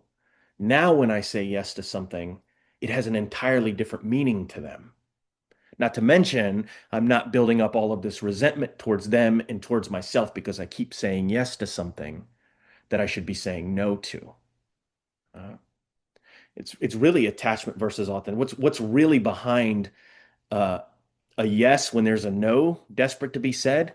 It's a fear of attack, right? I hear it all the time from social workers.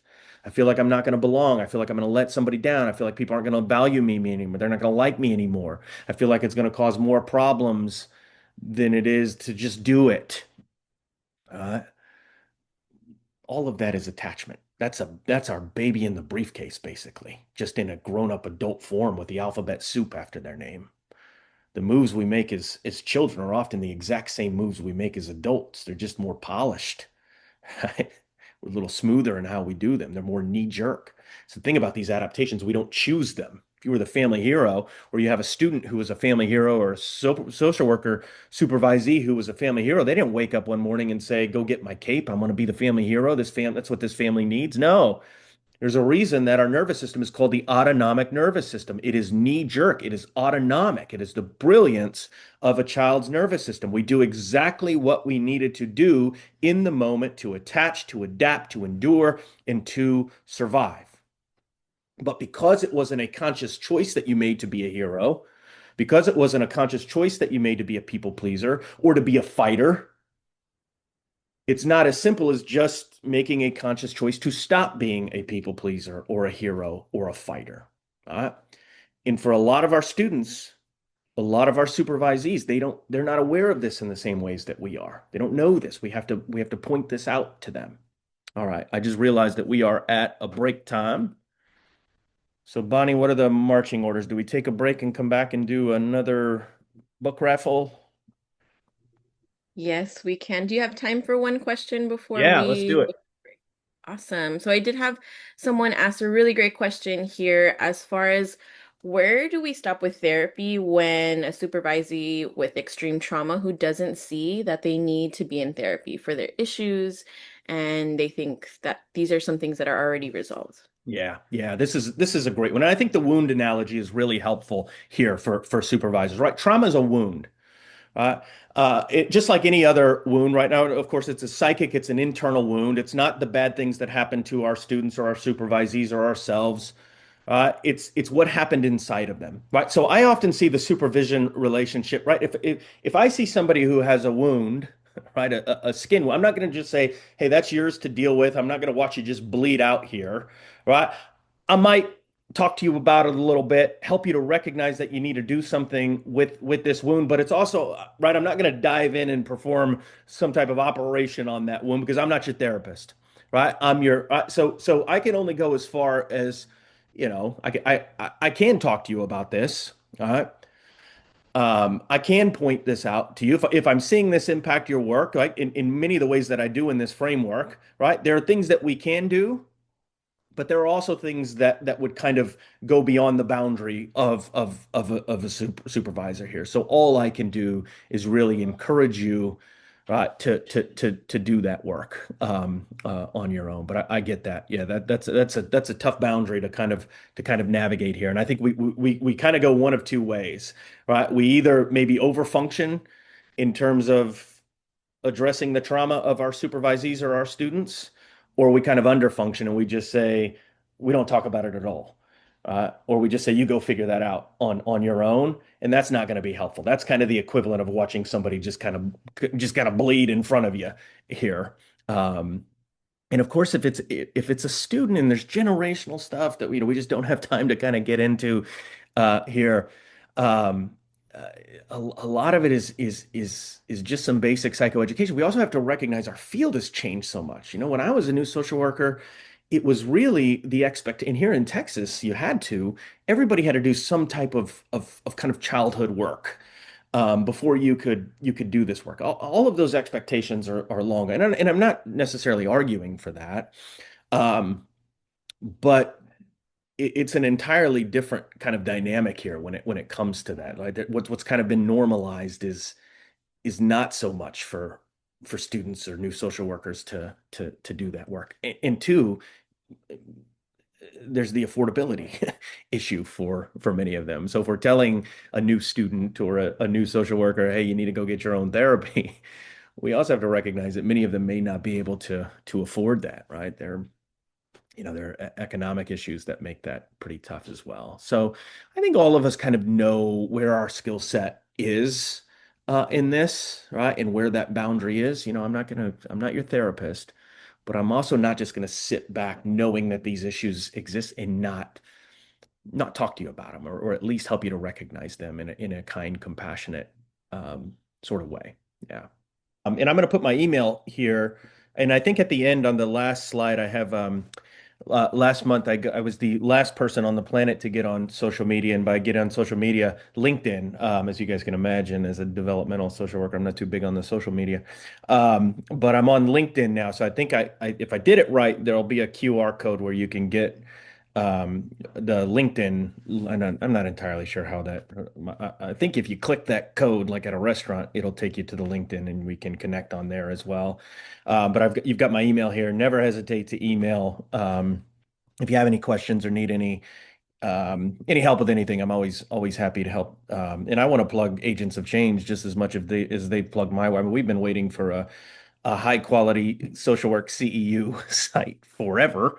And we finally have one. I think I've sent more people over to Agents of Change in the last couple months than ever anywhere before. So, as all of us know, agents, when it comes to social work CEUs, my goodness, the quality, there is so much variation. So good for you guys for the enormous amount of work that you put in, and I know it because I know it on the other end of making sure that you guys get the best workshops and latest research and all that good stuff. So we all appreciate you guys. All right, let me go back to let's actually first any questions that are coming up, and I'll leave the last 15 minutes for questions as well for us. I did read some of the comments. It sounds like, which is always the case, child welfare is pretty bad just about every state. I definitely have some feelings about that I won't share in here, but I agree wholeheartedly. Uh, uh, we're getting a lot of um, I think and I'm going to talk about there's a lot of boundary stuff here. I'm going to talk a lot about boundaries here in this second half as well. So I'll make sure to hit on all that as well. Any other questions coming up for anybody? Okay. Okay. All right. Let's get back at it. So we talked about just helping to kind of identify the origins of the story again with that kind of wound analogy. We wouldn't if we saw somebody just sitting in front of us and with a head wound, we wouldn't let them bleed out, right? And say, man, somebody should tell them. But also we wouldn't want to go in there with a scalpel and just start. So there's a line there. I always find that wound, understanding trauma as a wound. Boy, that's a really nice compass that really helps us to better understand how to walk that line. Um, Trauma, remember, is not the bad things that happen to us or that are happening to us. It's what happens inside of us, the wound that we experience. And with the wound of trauma, I say this all the time. I mean, of course, I work with survivors of child trauma every day. There are two different experiences when it comes to trauma. Of whether we're talking about kids who experience trauma, or we're talking about the trauma that we are exposed to in our work. Uh, there's the experience of trauma and secondary trauma um, that that you can experience, and then there's the experience all alone, right? In as awful as it is to experience trauma, the only thing worse is to experience it all alone. And I think there's some things that we can take away there in terms of the stress in the secondary trauma that we're exposed to in our work. And It's one to experience it, but it's an entirely different experience alone. I think of some of the kids that I've worked with who've had terrible things that have happened to them. But when they got a support system who acknowledge it and who support them and who affirm them and understand what's going on with them the best that they can and advocate and stand up for them and speak out for them. Uh, so much of the trauma is the meaning that we make out of an experience. Uh, and for those kids, obviously, that's going to impact them, but in an entirely different way. And perhaps most importantly, the meaning that they make about the experience and themselves and healing and hope is going to be entirely different than a kid who has that exact same experience, but all by themselves. And it's the same thing, right, or very similar thing with the nature of our work. We're going to make an entirely different meaning out of it when we have a ton of support, when we have people who are acknowledging its impact, acknowledging how our early experiences might be compounded or triggered in this work. Uh, so it's one thing. Secondary trauma, we just know that's a reality of our work. Stress is just a reality of our work. It's an entirely different experience when we experience it all alone. And as I was reading some of the chat comments, it sounds like a lot of us have had to endure or experience that all alone in many ways. Um, and we certainly don't want that for the students and the supervisees that we're working with. Uh, so the next step is really focused on kind of identifying and finding the logic that would have existed in the story of a child. We know that in childhood, all of us, all of our students, all of our clients, all of our supervisees, especially in early childhood, we're at least a little bit narcissistic in nature. All of us are, right? If you have a small kid, not like narcissistic, oh, I'm going to do all sorts of manipulative, weird stuff to control you, and not that kind. Narcissistic in they only know how to understand the world through the lens of themselves. How would they otherwise understand it? So what that means is when there was problem, tension, loneliness, isolation, what we do in childhood is we put ourselves front and center. Uh, this is my fault. This is my job to fix. I can't be okay unless you're okay. All of that sort of stuff. So one of the things that we can help uh, as we're making some of these connections is where would they have found some logic in this story? Where would we have found some logic in our own story, right? Um, in our own roles. It's kind of recognizing the brilliance here. And then what was the confirmation of the payoff? Here's the thing about these adaptations. They almost work every single time in childhood, meaning that they do provide a temporary, not sustainable, right? No family hero has ever been heroic enough to make their family okay, make their dad stop drinking or make their, parent connect and see them in the ways that they so desperately want them to do that. No hero has ever done that. But as I'm constantly reminded of this when I was doing these interviews, temporarily it did, or oftentimes it did. There would be a fleeting sense of connect. There would be, somebody could be heroic enough that there would be a temporary period where things felt normal. Dad was calm, mom was soothed, whatever it was. And that temporary payoff, remember a child's nervous system is only interested in immediate, right, payoff. What is the immediate payoff? It's not thinking, what is the long-term impact if I do this thing? I'm going to grow up and be a people pleaser, and I might end up in a relationship and be that's one-sided. No, of course not. No child has that capacity. Just like no child can say, "Oh, oh, my dad is mistreating me." Well, he grew up in a traumatic, and his dad had a trauma, and there's generational. No, of course not, right? Or addiction is a disease that's rooted in a trauma response. No, it's just, I grew up with a father who was an alcoholic. The calculation was pretty simple. He's choosing alcohol over me, so I better make myself more important than his alcohol. So I'll tend to his every need. I'll play football because he likes when I play football. I'll make good right. I'll be really, really important. All right. And it's that simple.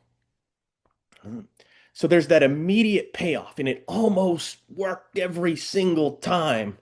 Uh, in later, whether we're talking about addiction, whether we're talking about adaptation, uh, it becomes really, really hard to stop something or to quit something that almost worked every single time. Uh, but if we understand that that there was that payout.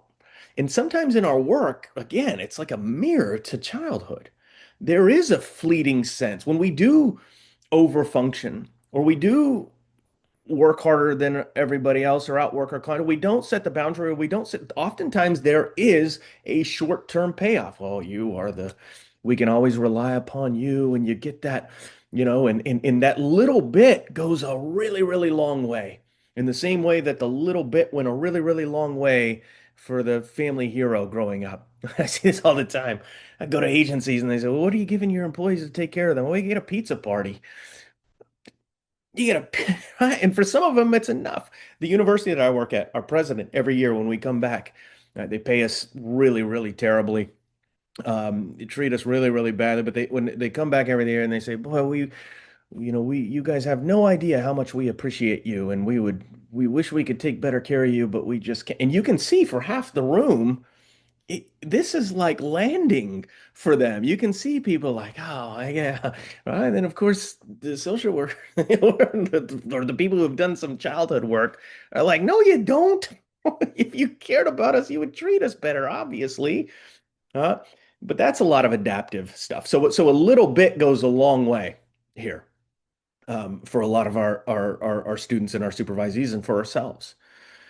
And so it becomes really, really hard to quit something that almost worked every single time. One of the most important things we can do in understanding the adaptations of our students and our supervisees and our staff is to really honor and appreciate why it would be so difficult for them to kind of step back from, right? Or to give their authentic self a little bit of a more of a chance to show up a little bit. The reality is, especially in their most frightening, scary, lonely, threatening moments throughout life, that adaptive self, adaptive child, whatever, served them pretty darn well. Kept them safe, kept them attuned, kept them attached, uh, kept them off the radar, and got them connection short term. Uh, So it's going to be a lot harder to let that go. As I said before we broke, one, you didn't make a conscious choice to take it on, so you don't just make a conscious choice to let it go. You got to get to know it. You got to get to understand it. And the supervision relationship can be a place where at least we can help them to recognize that reality. And if we're doing this ourselves, again, we're modeling that for them here. So understanding that short-term payoff is really, really important. Yeah, I mean, you think about this in the context of addiction. This is one of the most frustrating things that I see with like parents in the child welfare system who struggle with addiction is we look at it as, entirely as this like problem or this deficit or this even disease, even though I mean I do think that framework can be really, really helpful in some contexts, a lot better than just as a choice. That's obviously not the case. Nobody chooses to be addicted to something.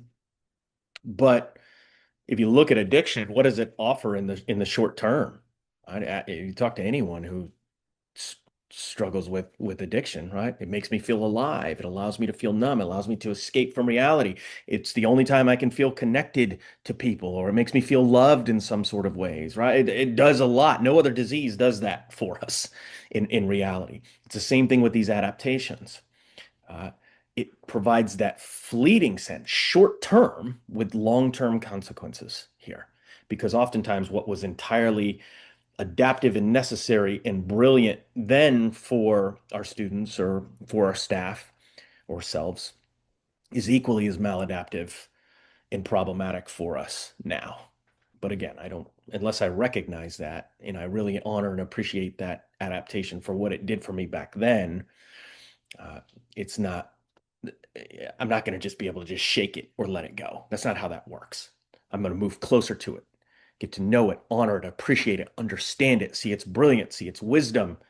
Now I have the power, I have some control over what I do with that adaptation. Uh, Recognizing it's always there. I'm a chronic people pleaser from childhood. I know it's there if I need it, and it'll creep up and show up. Or a hero, right? That one shows up all the time in my relationships, my marriage, my relationship with my kids. I know it's there.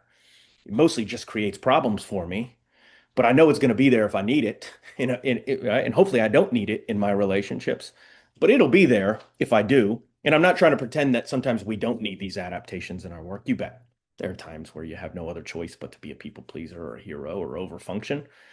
But I certainly don't want it showing up in situations where it's only going to cause me more problems in my relationships or my work than it's gonna help me. Uh, and so I want to help them to recognize, what am I still getting from this story being corroborated and confirmed from this adaptation today? Uh, and hey, we're person and environment social workers. We get it. Um, and I say this, I promise you, when I talk to organization stakeholders, agency directors, CEOs, that sort of stuff, I tell them all the time, your workforce, your people should not need the same adaptations to survive in this work or to thrive in this work or to belong in this work that they would have needed in an emotionally immature, toxic, or dysfunctional family system. That is a systematic change that needs to happen for us. We can't do that. But as a supervisor, right, if I'm mindful, if I recognize, hey, in this relationship, the simple reality is this relationship is going to resemble in many ways some of this student's or this staff member's, this social worker's earliest relationships. I want to be really, really mindful of that because I want to make sure that I'm not doing something, even unintentionally or subconsciously, that reinforces or resembles some of those or requires some of those adaptations. If I know, hey, this person just wants to please me uh, in ways that they needed to please some parent 20 years ago, I want to make sure I'm not doing something subconsciously where I'm reinforcing that dynamic. I'm going to be aware of the power dynamic here. I'm going to be aware that this dynamic exists with them. I'm going to be very mindful to help them to know early and often that you have value and you have worth here simply because you are you. And I don't want you to think you have to overperform to impress me or to feel like you get my approval. I just want you to do your job well and enjoy doing it and make the change and have the purpose and the meaning that you got into this work for in the first place. And that two truths can exist at the same time. You can do incredible work and take incredible care of yourself. Uh, that you can do incredible work, and in this work there is room for you, all of you in this work. You can feel seen, heard, understood, known for who you are, not just what you do here. Uh, all right, let's keep plugging along, guys. And then helping them always to recognize that we don't have to operate by the scripts and the stories that we authored as children. We get to reauthor them here. This is not a this is not the end of the book. Right? It's not a life sentence here. We can revise the end of the script here. It's never too late. We leave our authentic self brilliantly, adaptively, out of necessity because and if you're someone who has some of these adaptations, or if you work with a student or a social worker who has some of these adaptations, one simple question, right, will really help them to recognize, or help you to recognize, or if you're working with clients who have some of these, to recognize that the brilliance in them. What would have happened to you as a child had you not engaged this adaptation? If you weren't the hero, what would have happened? My family system would have blown up. If you weren't the people pleaser, what would have happened? I would never got any attention, affection. If you would have expressed your needs or expressed your emotions or set a boundary or held your parents accountable, what would have happened? I would have got my clock cleaned.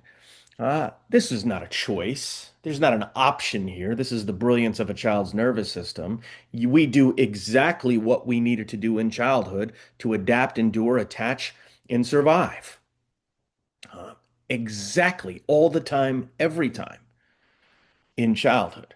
But we don't want to be making the same moves now that we made then. They don't serve us well. Our environment has changed, right? And I say this as someone who for decades made the exact same moves, right? Went through all of this trouble or all of this work to create a life entirely different. And I write about this a lot in the book, in just as far of a departure from my childhood as I could, right? Being a present father, getting an education, creating a really safe household, right? All the while making almost the identical moves that I made in childhood of people pleasing and being the hero and always doing the labor and relationships and all of that sort of stuff. Um, um, So, as we've talked about several times, we want to recognize that the supervision, is a relational space. That this relationship can be so healing, so regulating, so rewarding for those folks that we supervise, but also one that we know activates a lot of history that almost resembles in many ways power dynamics very similar to childhood. Attachment strategies and dynamics very similar there. I have to be aware of that. All right, we're social workers, we're trained in empowerment. Remember, when you first learned about empowerment, what it meant to empower, you learned that empowerment simply means to share power, right? Share power with my clients, share power with the communities that I serve, share power with the families that I work with, share power with the staff that I supervise or the students who I supervise. Now, it's good to understand power is something to be shared, not something to be weaponized or hoarded or used or anything like that. But also, we have to recognize that in order to share power, we first have to identify and understand where we hold power, right? I do a lot of this work with boys and men, right? We will tell them you have power and privilege, but we don't teach them necessarily what the heck do I do? How do I share power? So as a supervisor, how do I share power? First, I recognize power. I recognize, hey, this is going to elicit a lot of this history for you, right? There's an inherent power dynamic here, maybe where you're trying to get my approval, or you feel like you have to work to be seen or valued or under, or this relationship is going to trigger a lot of stuff in you. I have power over you, I can't share power. This is what I'm getting at here, is I can't share power that I don't first recognize that I hold in a relationship. So one of the most important things we can do is just recognize in this relationship, where do I hold power? And there's this thing in social work where it's totally understandable, but we kind of operate from this belief or this place that we don't hold any power. And I get that. I wish we had more power. We all do, and we should. But also, we don't have no power. We do have some power, and some of us we can't do anything with the power that we do hold if we don't recognize where we hold it. You can't share power you don't know you have here. And in the ways that we share power is to acknowledge some of this sort of stuff. It's very empowering for somebody when you show this curiosity in their story.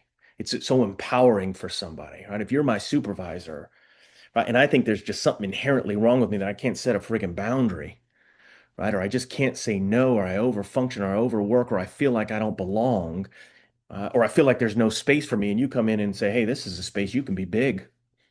Right? And I have these big feelings. You stay with me instead of you trying to talk me out of them or work me through them or move me past them as fast as you can. Uh, or I feel like I have to do all this stuff to belong, and you tell me, nope, you belong. You don't have to do this stuff to belong here. You're doing a great job. I made these same mistakes when I was at your stage in my career, and you normalize that stuff.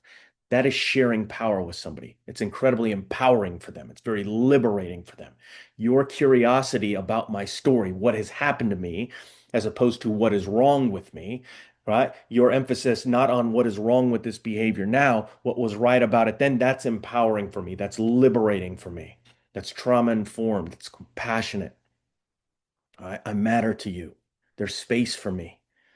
Uh, I tell social workers this all the time. If we understand the adaptive nature of trauma, if we understand the stories that a child would have constructed or an adult constructed in childhood, uh, one of the most important things that we can do is to meet them with something different. It's the same thing in supervision. Uh, if in every, and I had this with so many supervisors who really just the over functioning and the heroism, they just rewarded it. Uh, Not because they were bad people or they were they were taking advantage. They just didn't know any better. Well, I think, man, this guy's a great social worker. Man, he'll do everything for us. He's here on a Saturday morning every week. All right. Overfunction, outwork, right? All of that sort of stuff. Nobody ever met me and said, hey, where did this come from? Right? Why are you doing this stuff? What's this doing for you? Fine. Trauma-informed care is meeting somebody with trauma in a different way than what they're used to, in a way that doesn't confirm or corroborate those stories. Uh, like I said before, with that kid who'd been to 26 different foster homes, the system just kept corroborating that story over and over and over again. 26 times you're unlovable, you don't belong.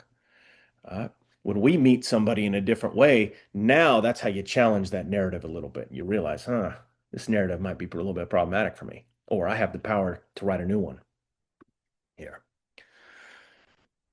So supervisors are oftentimes mirrors, not simply evaluators. I would say mirrors far more than evaluators. We hold stories about worth and safety that we've been talking about. And as I said before, what's going to be far more important is what we model for our students as opposed to what we say for our students. Two things there: what we model as opposed to what we say, in our capacity to kind of stay with them. As opposed to, anybody who does trauma-informed work with kids, this. It's far more important our capacity and our ability to stay with somebody through these big feelings and these tough times, as opposed to what we say to them, is far more important. Uh, um, so supervision is going to activate a lot of those early roles. Let's actually go to the chat real quick. Um, I keep saying this that supervision is a space that activates roles and is a mirror to childhood relationships and resembles a lot of that. I would love to hear from you guys, especially those of you who are doing supervision or have been supervised, which is going to be just about everybody. What are some ways that you think that the supervision relationship can activate that history or might resemble some childhood stuff for folks? I'm so curious to see what you guys think here. Approval, Angie. Yep, absolutely. Yeah, and I talk to students all the time. This is primarily what they see as the student supervisee relationship. I just have to get the approval of my supervisor. You bet. How we respond to early educators, yeah. Wanting to please, impress, seeking validation, feeling seen, heard. Ah, this is great. Yeah, you guys get this. Uh, Absolutely. Approval, praise, validation. Absolutely. So if I know that that's a dynamic, uh, and I know that this is something that my student or my supervisee has a history with here, uh, there's a lot that I could do here to share power around that. Uh, um, so power, evaluation, feedback, all of that stuff's going to trigger old adaptations, and just the work in general. Right? When you think about the nervous system, uh, our nervous system, especially in our work, gets our lower order system gets new dibs on any new environment, any new job, any new relationship. I was talking to a group of foster parents a couple of weeks ago, and I had framed the presentation in a way where I walk them through a new placement experience from the vantage point of a child and their nervous system. And one of the, I was making a lot of points, but one of the big points that I was making to them was a kid with a lot of trauma, especially, or a lot of betrayal, when they enter a new environment or meet a new person, especially a new caretaker, a new social worker, their nervous systems are just active, and they're asking really just one question, but sometimes 4 or 5 times a second. Am I safe? Am I safe? Am I safe? Am I safe? Am I safe? Am I safe? Is this person safe? Is this person safe? And they're scanning, they're looking for cues, all sorts of stuff. And I've had kids talk about all of the things that they look at, even consciously, and most of this is happening subconsciously because remember, all trauma and all traumatic stress is pre-verbal. It happens from the bottom up. It happens in the lower parts of the nonverbal parts of the brain. Uh, they're just scanning for safety. Uh, and if there's anything in my present environment that even faintly resembles anything from my past, where there have been threats to my safety and survival, sure, but also moments of loneliness, disconnection, isolation, shame, and humiliation, emotional, relational trauma, if anything kind of aligns in my present with my past, what's going to happen, right? That low order system gets first dibs on that. So if nothing aligns and everything's fine, it works up to the top parts of my brain, and I'm going to be able to process this and work through this using the really sophisticated region. But if the answer is no, like something aligns here, this relationship feels like, this person feels like, more commonly, this dynamic feels like that one where there was shame and humiliation or a threat to my belonging or my safety. We're going to stay down in those lower parts of the brain, right? And it's going to be fight, flight, and for our folks, freeze and fix in many ways. I might shut down. Right? I might distract. I might try to disarm. I might try to not take, I might struggle to really take accountability with stuff. I have a lot of students who do that, where you're very in a very kind, nice way, trying to offer a constructive critique.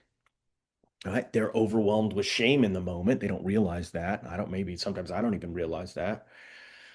And they'll get, if they're a fighter, they might get mad and angry and try to say, well, you did this or you did that, or what about this that I did, or what about that that I did? Or, if they're one under, they might try to overcompensate, right? Because we also, we don't have the language. We don't teach kids, shame is the trauma emotion more than any other.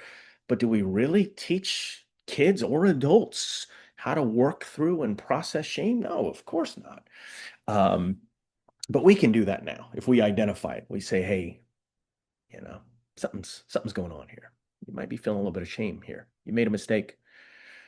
We all make mistakes, but you know, you got some shame here, and that's normal. I can normalize that a little bit. Say, I can remember I did something like this early on in my career, and I was overwhelmed with shame by it. And that's the thing about a lot of the shame that we had. Now, sometimes that shame is appropriate, but almost always it's not. There's really no redeeming value in it now. Tons then, you bet, as I said in the first half of this lecture, you didn't survive without it. You didn't get attachment without that shame. All right, shame is what said, don't be yourself. Don't express that emotion. Don't set that boundary. Don't say that no.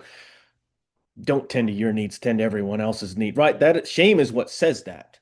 But for a child, what message are they getting there? Right? It's not just I can't be this right now to no, it's there's something wrong with this feeling. There's something wrong with this need.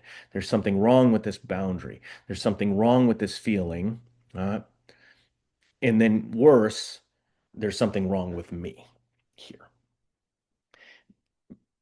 Outside of uh, a relationship that threatens my attachment that I need, where would there be any redeeming value in that inner critic, that overwhelming sense of shame? There's not. There's not any. There's nothing that just loving, firm kindness wouldn't offer me more. So if we offer them that loving, firm kindness, say, you made a mistake. That's okay. We recognize where that mistake came from. Sometimes it had a lot to do with there and then, more so than it even had to do with here and now. We all make mistakes. We learn from those mistakes. Now I'm met with an entirely different way to deal with that shame, right? As opposed to, you know, the other ways we can go about it. One, point it back and shame them more. You're never going to shame somebody out of a adaptation or a belief or a behavior that they were shamed into in the first place. I've definitely learned that in my masculinity and trauma work. We don't shame people out of behaviors that they were shamed into. That's not going to work. Or we just ignore it entirely, which some supervisors do. Oftentimes we'll think about trauma-informed care as not pointing out some of the things that a supervisee or a student needs to do better or mistakes that they've made. That's not what trauma-informed care is at all. We know that. In fact, it's quite the opposite. We're having oftentimes tougher conversations. We're just doing them in a much different sort of way, more with curiosity, compassion. Yeah. So not what is wrong with you, but what are you protecting here? Um, is what we're looking at. I've got a couple of different postures here that I find to be really, really helpful in supervision. And these are certainly some that I always try to embrace in my work with my own students here. Holding both professional responsibility and human connection together.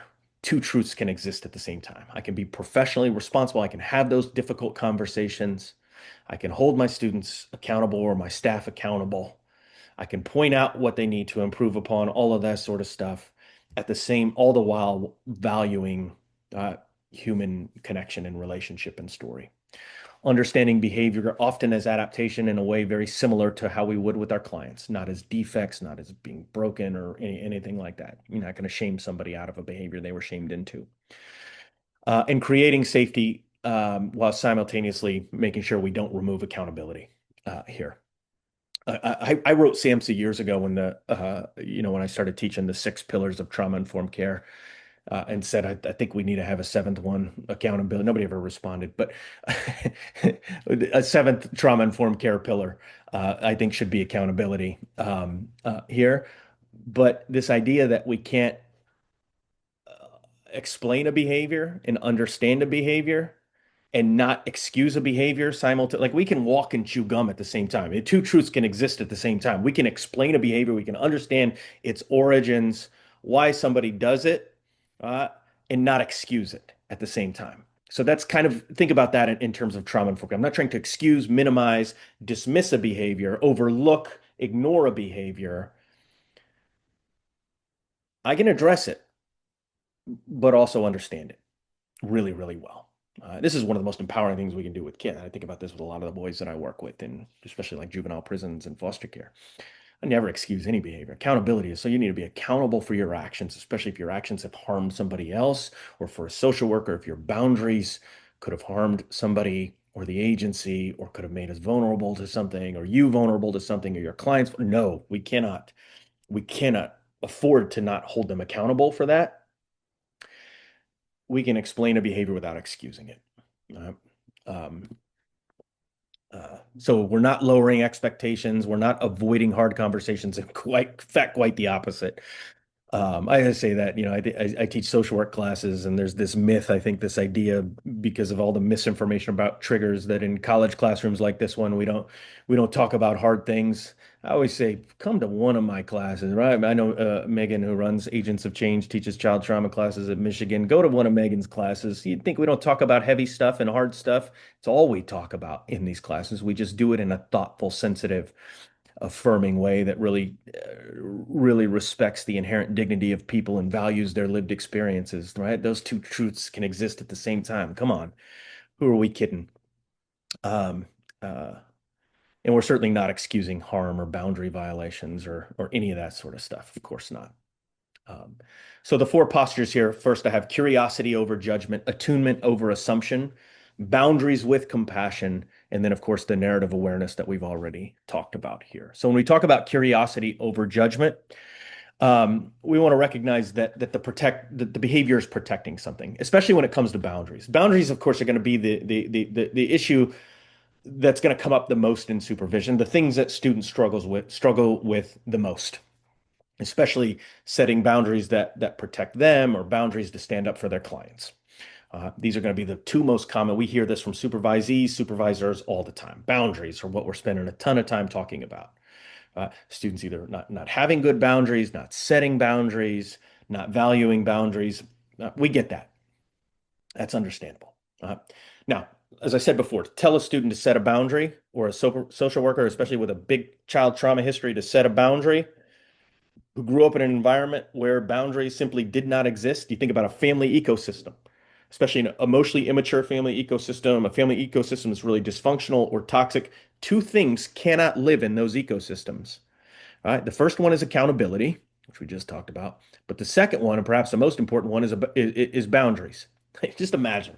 I got a parent who's really narcissistic and another one who's, just a big enabler. My big sister's a family hero. My brother's a clown or a mascot or a lost, right? And all of a sudden, I just start setting boundaries and holding people accountable in this. What's going to happen to me? I'm going to be a target. I can't. Those boundaries can't live in that ecosystem. So what I'm getting at here is for many of the social workers or students that you supervise, right, boundaries were non-existent. They weren't. You didn't get an opportunity to set them and get the wisdom that you learned from them.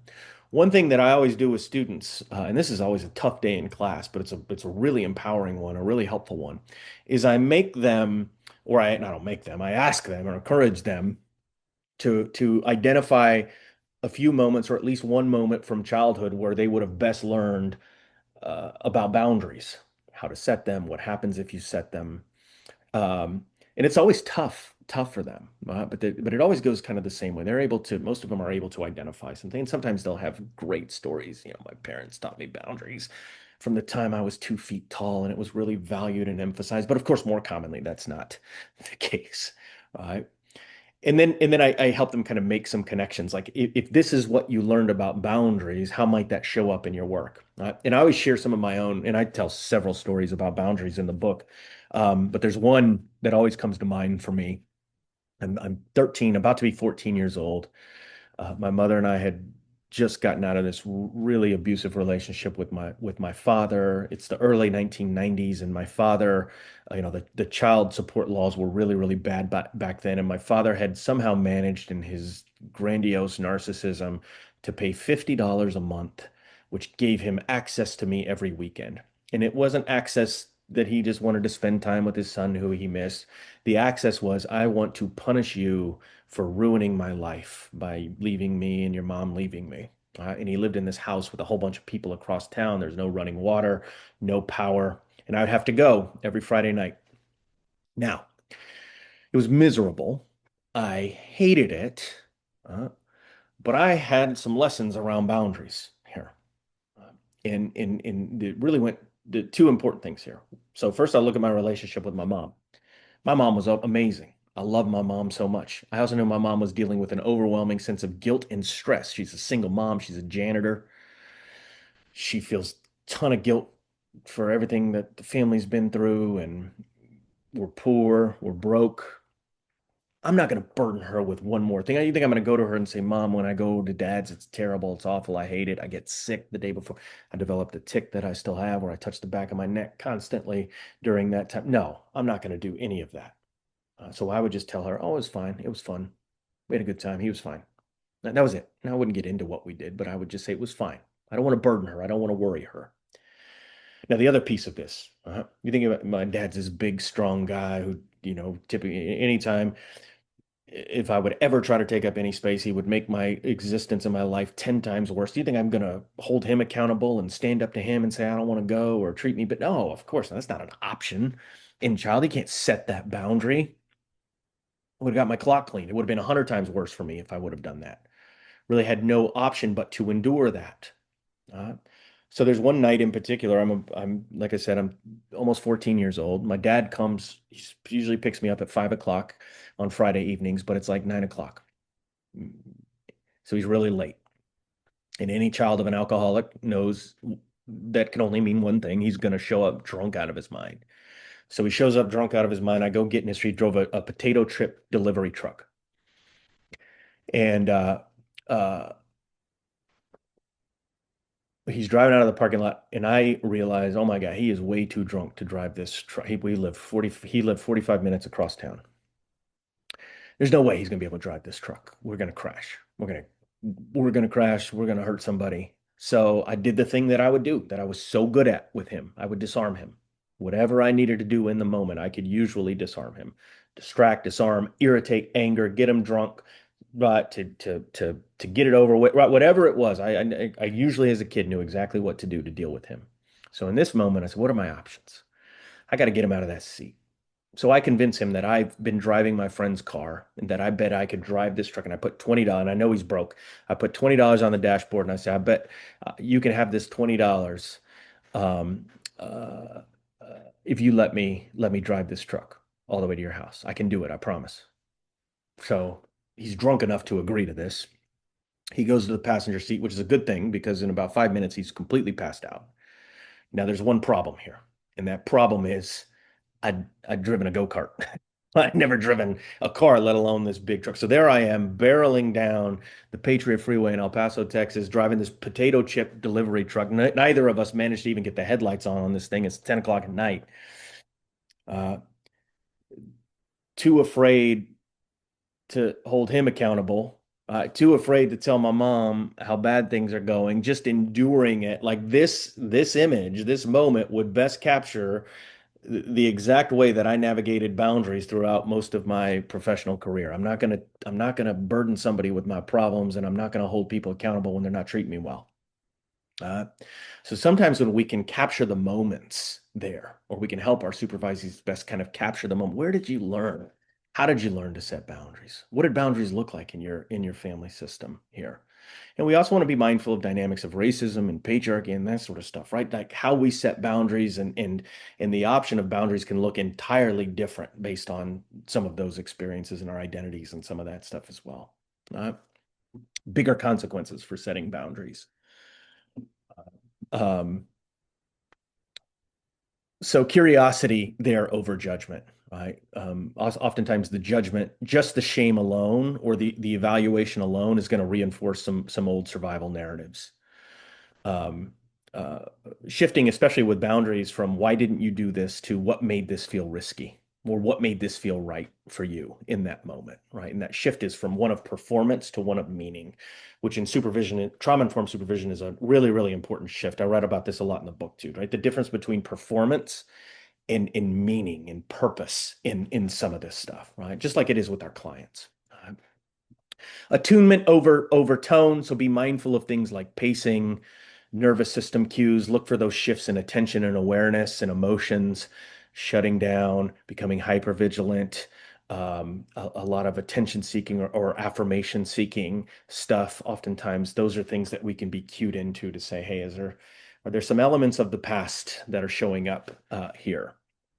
Um, of course, listening for what's not being said in supervision sessions, responding to the person, not just the content.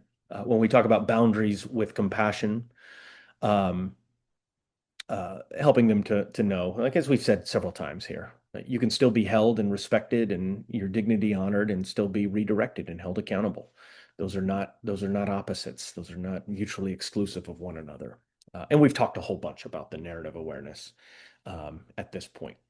The idea being that supervision can now become a place where some of those old roles are not only noticed, but where they're not reinforced and they're not rewarded.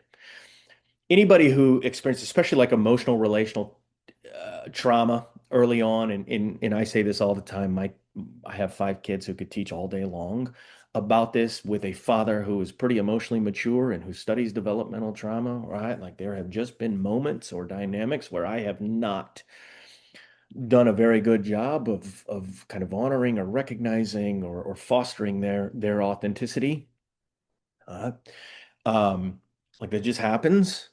But especially anybody who grew up in an emotionally immature family system or certainly a dysfunctional family system where they weren't treated the way that they should have been treated, when those wounds go unacknowledged, that's an entirely different wound than one that gets acknowledged. And when we can help them to acknowledge those and recognize those, that again, that can be very rewarding, very empowering, very liberating for them, very healing for them as well.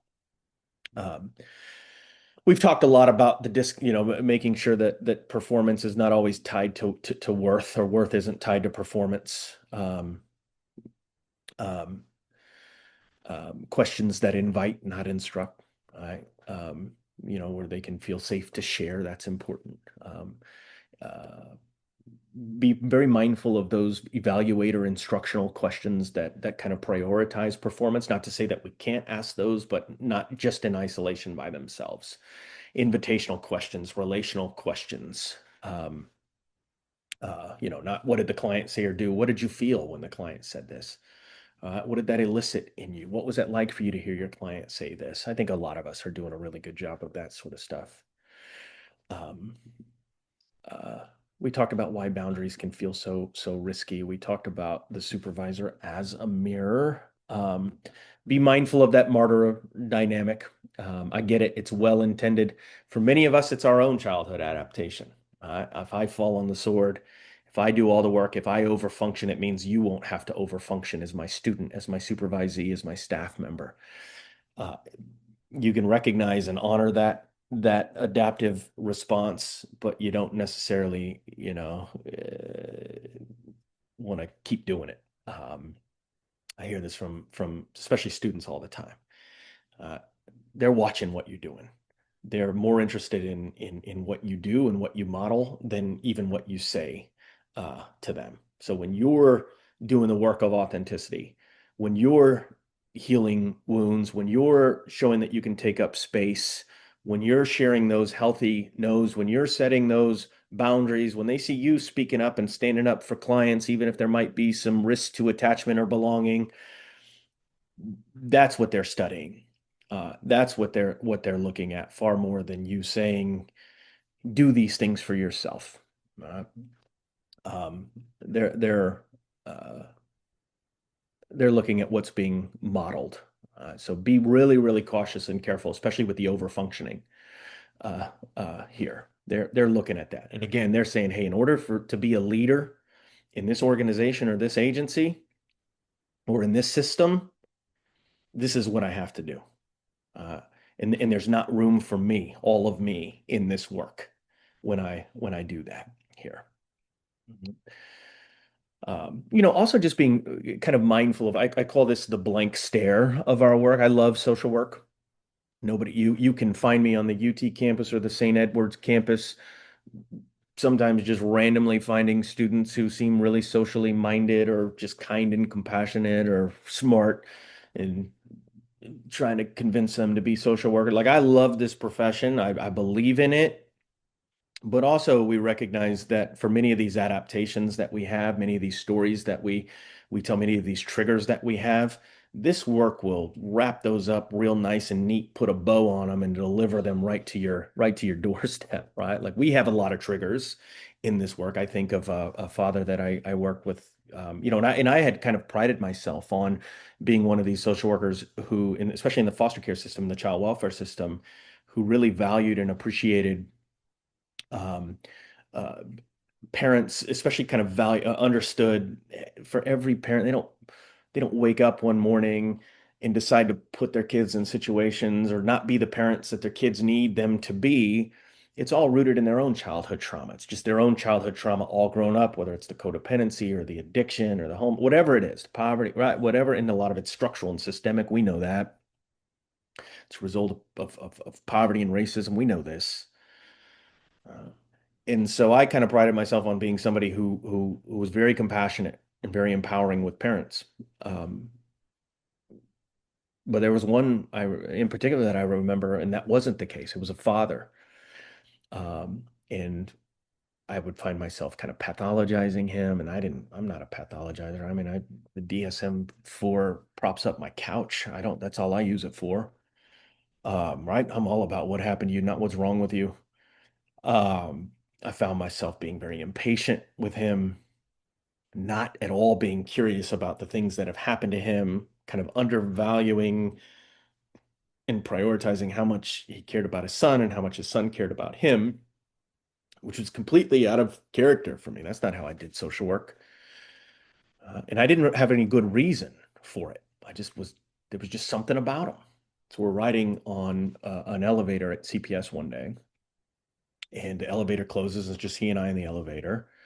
And all of a sudden, I could feel my jaw clenching. I could feel myself already getting irritable, um, for no good reason. Right? He hasn't done anything. He hasn't said anything. And mind you, he loves his kids every bit as much as all the other parents, and he's been through just as much in his childhood as all the other parents. Like, there's no good reason for me to just see this guy in a different way. Uh, but in his front pocket, there's this brand of cigarettes. It's a very rare brand of cigarettes, but it's the exact same brand of cigarettes that my father used to smoke. Um, so as I look back on that relationship and my emphasis on pathologizing him, my lack of patience, my irritability, my lack of curiosity and compassion, it had absolutely nothing to do with him and everything to do with me. And if we don't acknowledge or we're not aware of all of the triggers that exist both in our work, I mean, the trauma that we're exposed to, the nature of our relationships, the power dynamics, as we talked about a lot in here, we're going to miss those opportunities to recognize that in our staff and students here. Right? This work is going to trigger a lot of stuff in them. Uh, and we want to help make them aware of some of that stuff. We want them to be aware of that, especially when it comes to nothing. I say this all the time in child trauma work. Nothing triggers right more than relational dynamics. That's why I titled the book "The Unfinished Business of Childhood." It is social work is often the unfinished business of childhood. Somebody had mentioned in one of their chat comments, like I'm realizing now that I got into this work because largely because of my childhood. And here's the thing, so did a whole bunch of the rest of us on this call as well, whether we realize it or not. I remember going to my college guidance counselor, and he's talking about, he's running through this list of majors. None of them resonate with me. He gets down to the S's and he starts talking about social work, and he says, "Are you good under crisis? How are you with trauma? You're mistreated in this work. You're underpaid in this work. You're undervalued. There's a ton of burnout," right? I'm just like, this is my calling. And I remember him saying, "Are you good at any of this stuff?" And I'm thinking, dude, you have no idea. I've been doing this stuff my whole life. I don't realize that in the moment. I'm just like, yeah, I am good at that. I am good at that. I am good at that. I can do that. And as he shares the occupational hazards of the work, none of it's scaring me off. It's only further affirming that my call for this work. Uh, um, I work with students who I can tell you when they're 18 or 19 years old, they could probably do a pretty good job even without all the classes and the books and all that sort of stuff. This has lived in them a lot longer than that. I became my father's social worker when I was 2 feet tall. I started studying family systems before I could talk and walk, trauma-informed care, all of that sort of stuff, coercive control, gaslighting, long before I had the language for it as a professional. And many of you did too, and many of your students and supervisees, that's their experience as well. And that's okay, so long as we recognize it, we honor it, we appreciate it, right? You think about that empath that lives in a lot of us, this capacity. I talked earlier about social and emotional relation, contagion. We're contagious to the inner experiences of those around us. For many of us, we grew up in environments where we had to intuit, we had to absorb, we had to predict the inner experiences of our parents. Is this today that mom or dad's going to be cold and distant or warm and kind, safe and loving or mean?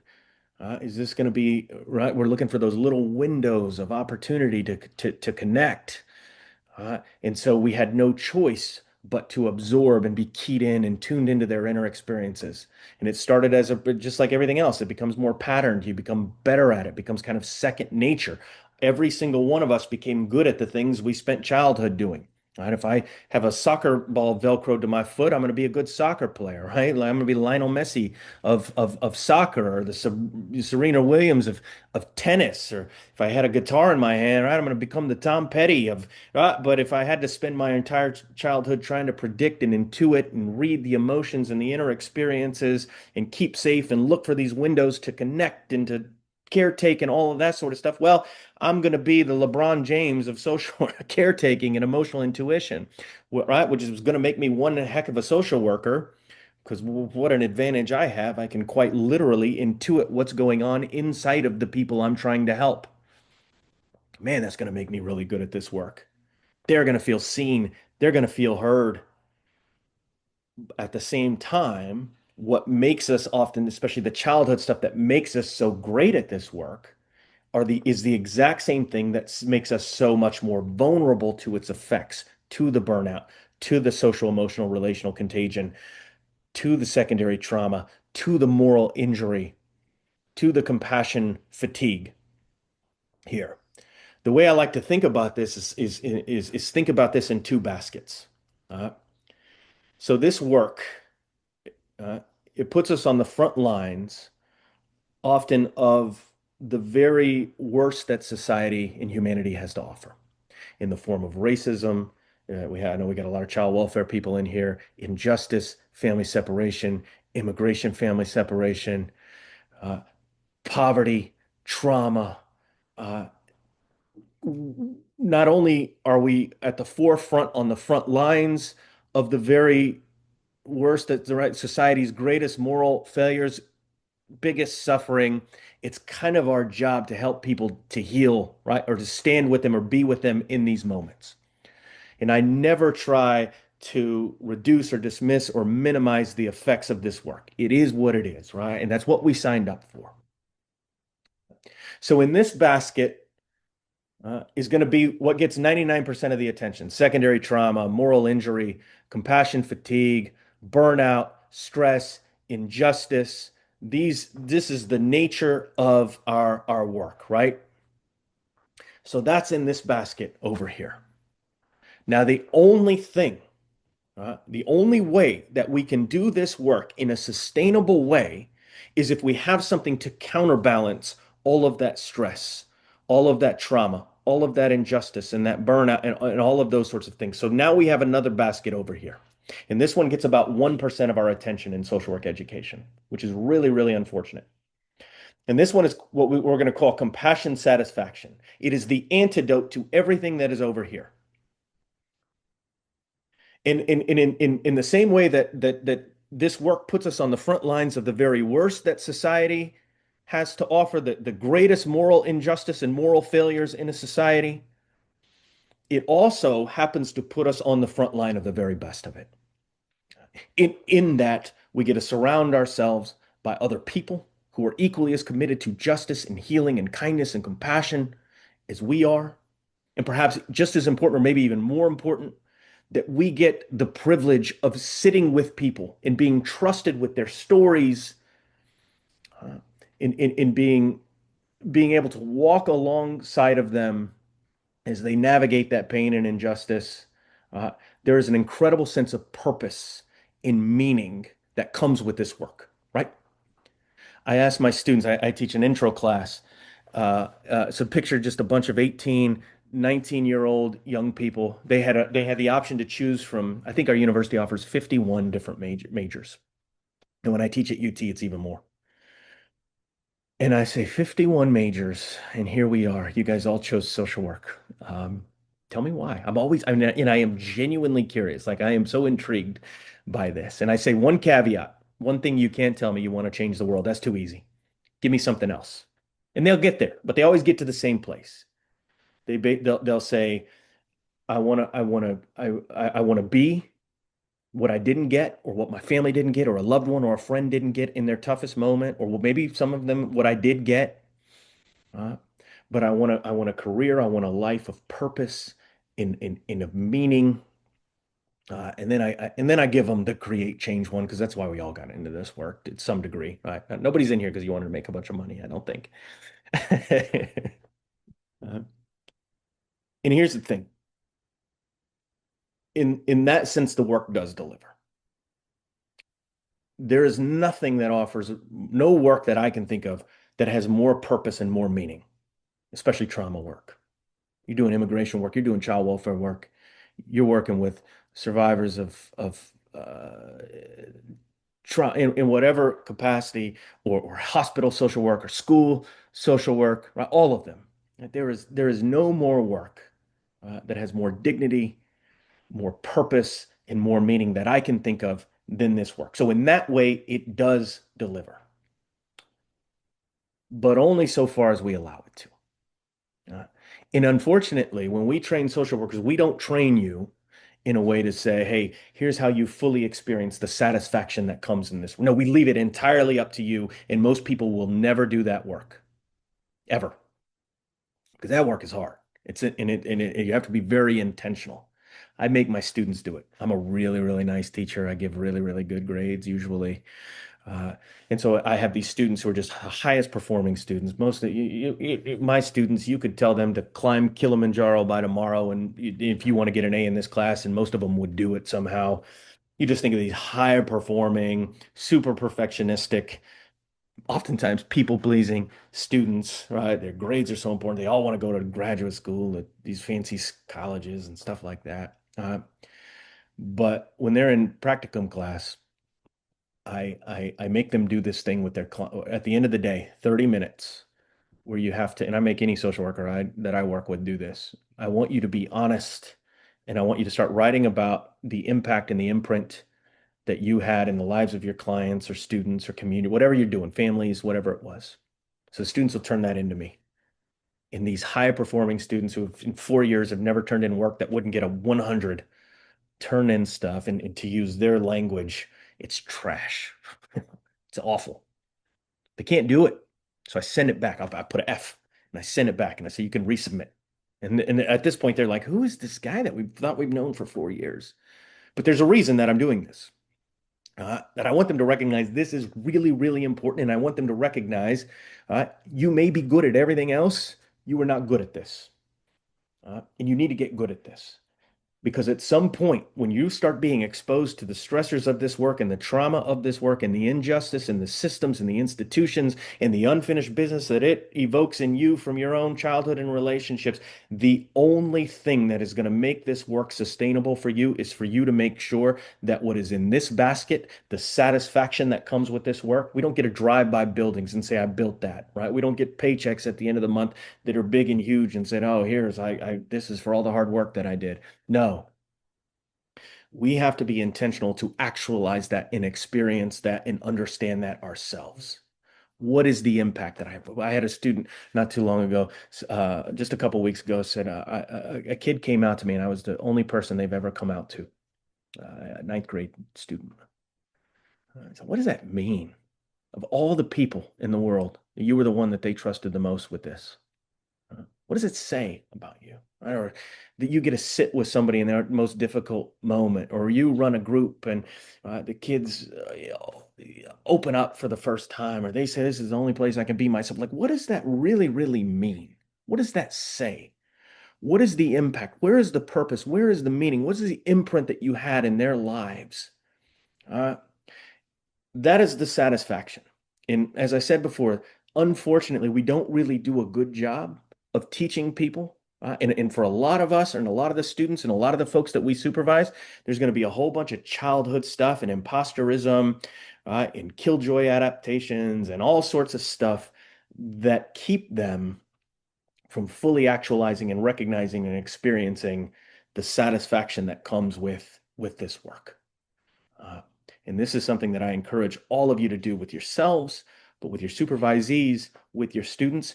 Help them to recognize and to actualize and experience that satisfaction, the purpose, the joy, the change, the healing, what it means every single day to do this work, to walk along people, right?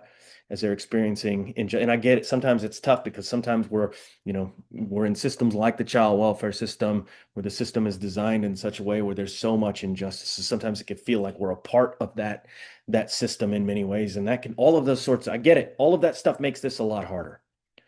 But the only way, right, to counterbalance is to make sure that we have as much or more in this bucket or this basket as we do in this one, and we know how much is in this one. We know how much injustice and trauma and stress in bad systems in unfinished business lives in this basket. We got to make sure we have as much or more in this one. Yeah, so we can see if we have any new questions in the chat. We did have one, so let me go ahead and pull up that one. Really important question over ADHD as well. So let me see here. If you can speak to an effective way to give feedback to a supervisee with ADHD rejection sensitivity dysphoria. Yeah. I think acknowledging it is a great place to start for them. I think with ADHD that's a tough one. And I'm so hard on social media, but there are some things where social media can really work to our benefit. And when it comes to ADHD, this is one, the way that social media has really kind of normalized how that is so deeply rooted in attachment and trauma for a lot of folks. So I think just acknowledging it for them kindly and gently kind of pointing out that these are adaptive responses, that this isn't always just some brain chemistry issue, I think would be a good place to start with that. But yeah, again, as hard as I am on social media, the fact that we talk about like attachment styles and that we're finally, for those of us who have been doing trauma work for a long time, we've been saying forever that so much of this ADHD is rooted in childhood experience, that a lot of it's PTSD. It's not something that you just go get a Ritalin pill and it fixes that. Not to suggest that there aren't, it's, for some people, it's not just a brain chemistry issue, but we've known forever this is childhood stuff. So I think just normalizing that a little bit would be a good place to start. Um, yeah. What I Yeah, did forget to mention is on the back slides here, I have a link to my LinkedIn. If anybody wants to, I post every week two trauma posts, like little nuggets, things that folks can take into their practice too. So um, if you guys have that, so feel free to click on that, and that's a good way to stay connected. And you can always email me or message me as well. Yeah. Thank you. And we're curious as well. You've shared lots of information on your background and some personal stories and experiences here. What is it that prompted you into getting into this work within the last 5, 6 years or so? Yeah, I love that question. I've been teaching childhood trauma, more like sexual abuse trauma, physical abuse trauma, big neglect, big T trauma. Right around COVID time, I started teaching about the effects of like psychological, emotional, especially relational trauma in family systems. And what I found was, as I was teaching to students or I was out in the community, I mean, I do workshops like this, almost every day with social workers. As I was teaching about relational and emotional trauma, the questions and the feedback that I got, or the ways that the content kind of resonated with folks, were 90% about them and about 10% about the kids or the families on their caseloads. And inevitably they would say, how is this maybe impacting my work and my boundaries and stuff like that? And I hated that I did not have good answers for them. So in 2022 is where I set out to do this project and just started talking to so many social workers about their childhood and how that grew up with them. I mean, really, the conversations were twofold. Let's talk about your childhood and let's talk about your work now, and let's identify some themes and make some links and some connections here. And then, of course, in the process of that, realized a whole bunch about myself that for a long time I'd never had any knowledge of, for sure. Uh, yeah, yeah. So that's kind of the origins of this work. Yeah, thank you for sharing that. Really great that, we have that motivation. Sometimes there's something like, "Oh, there's something missing here," and you filled Yeah. that gap.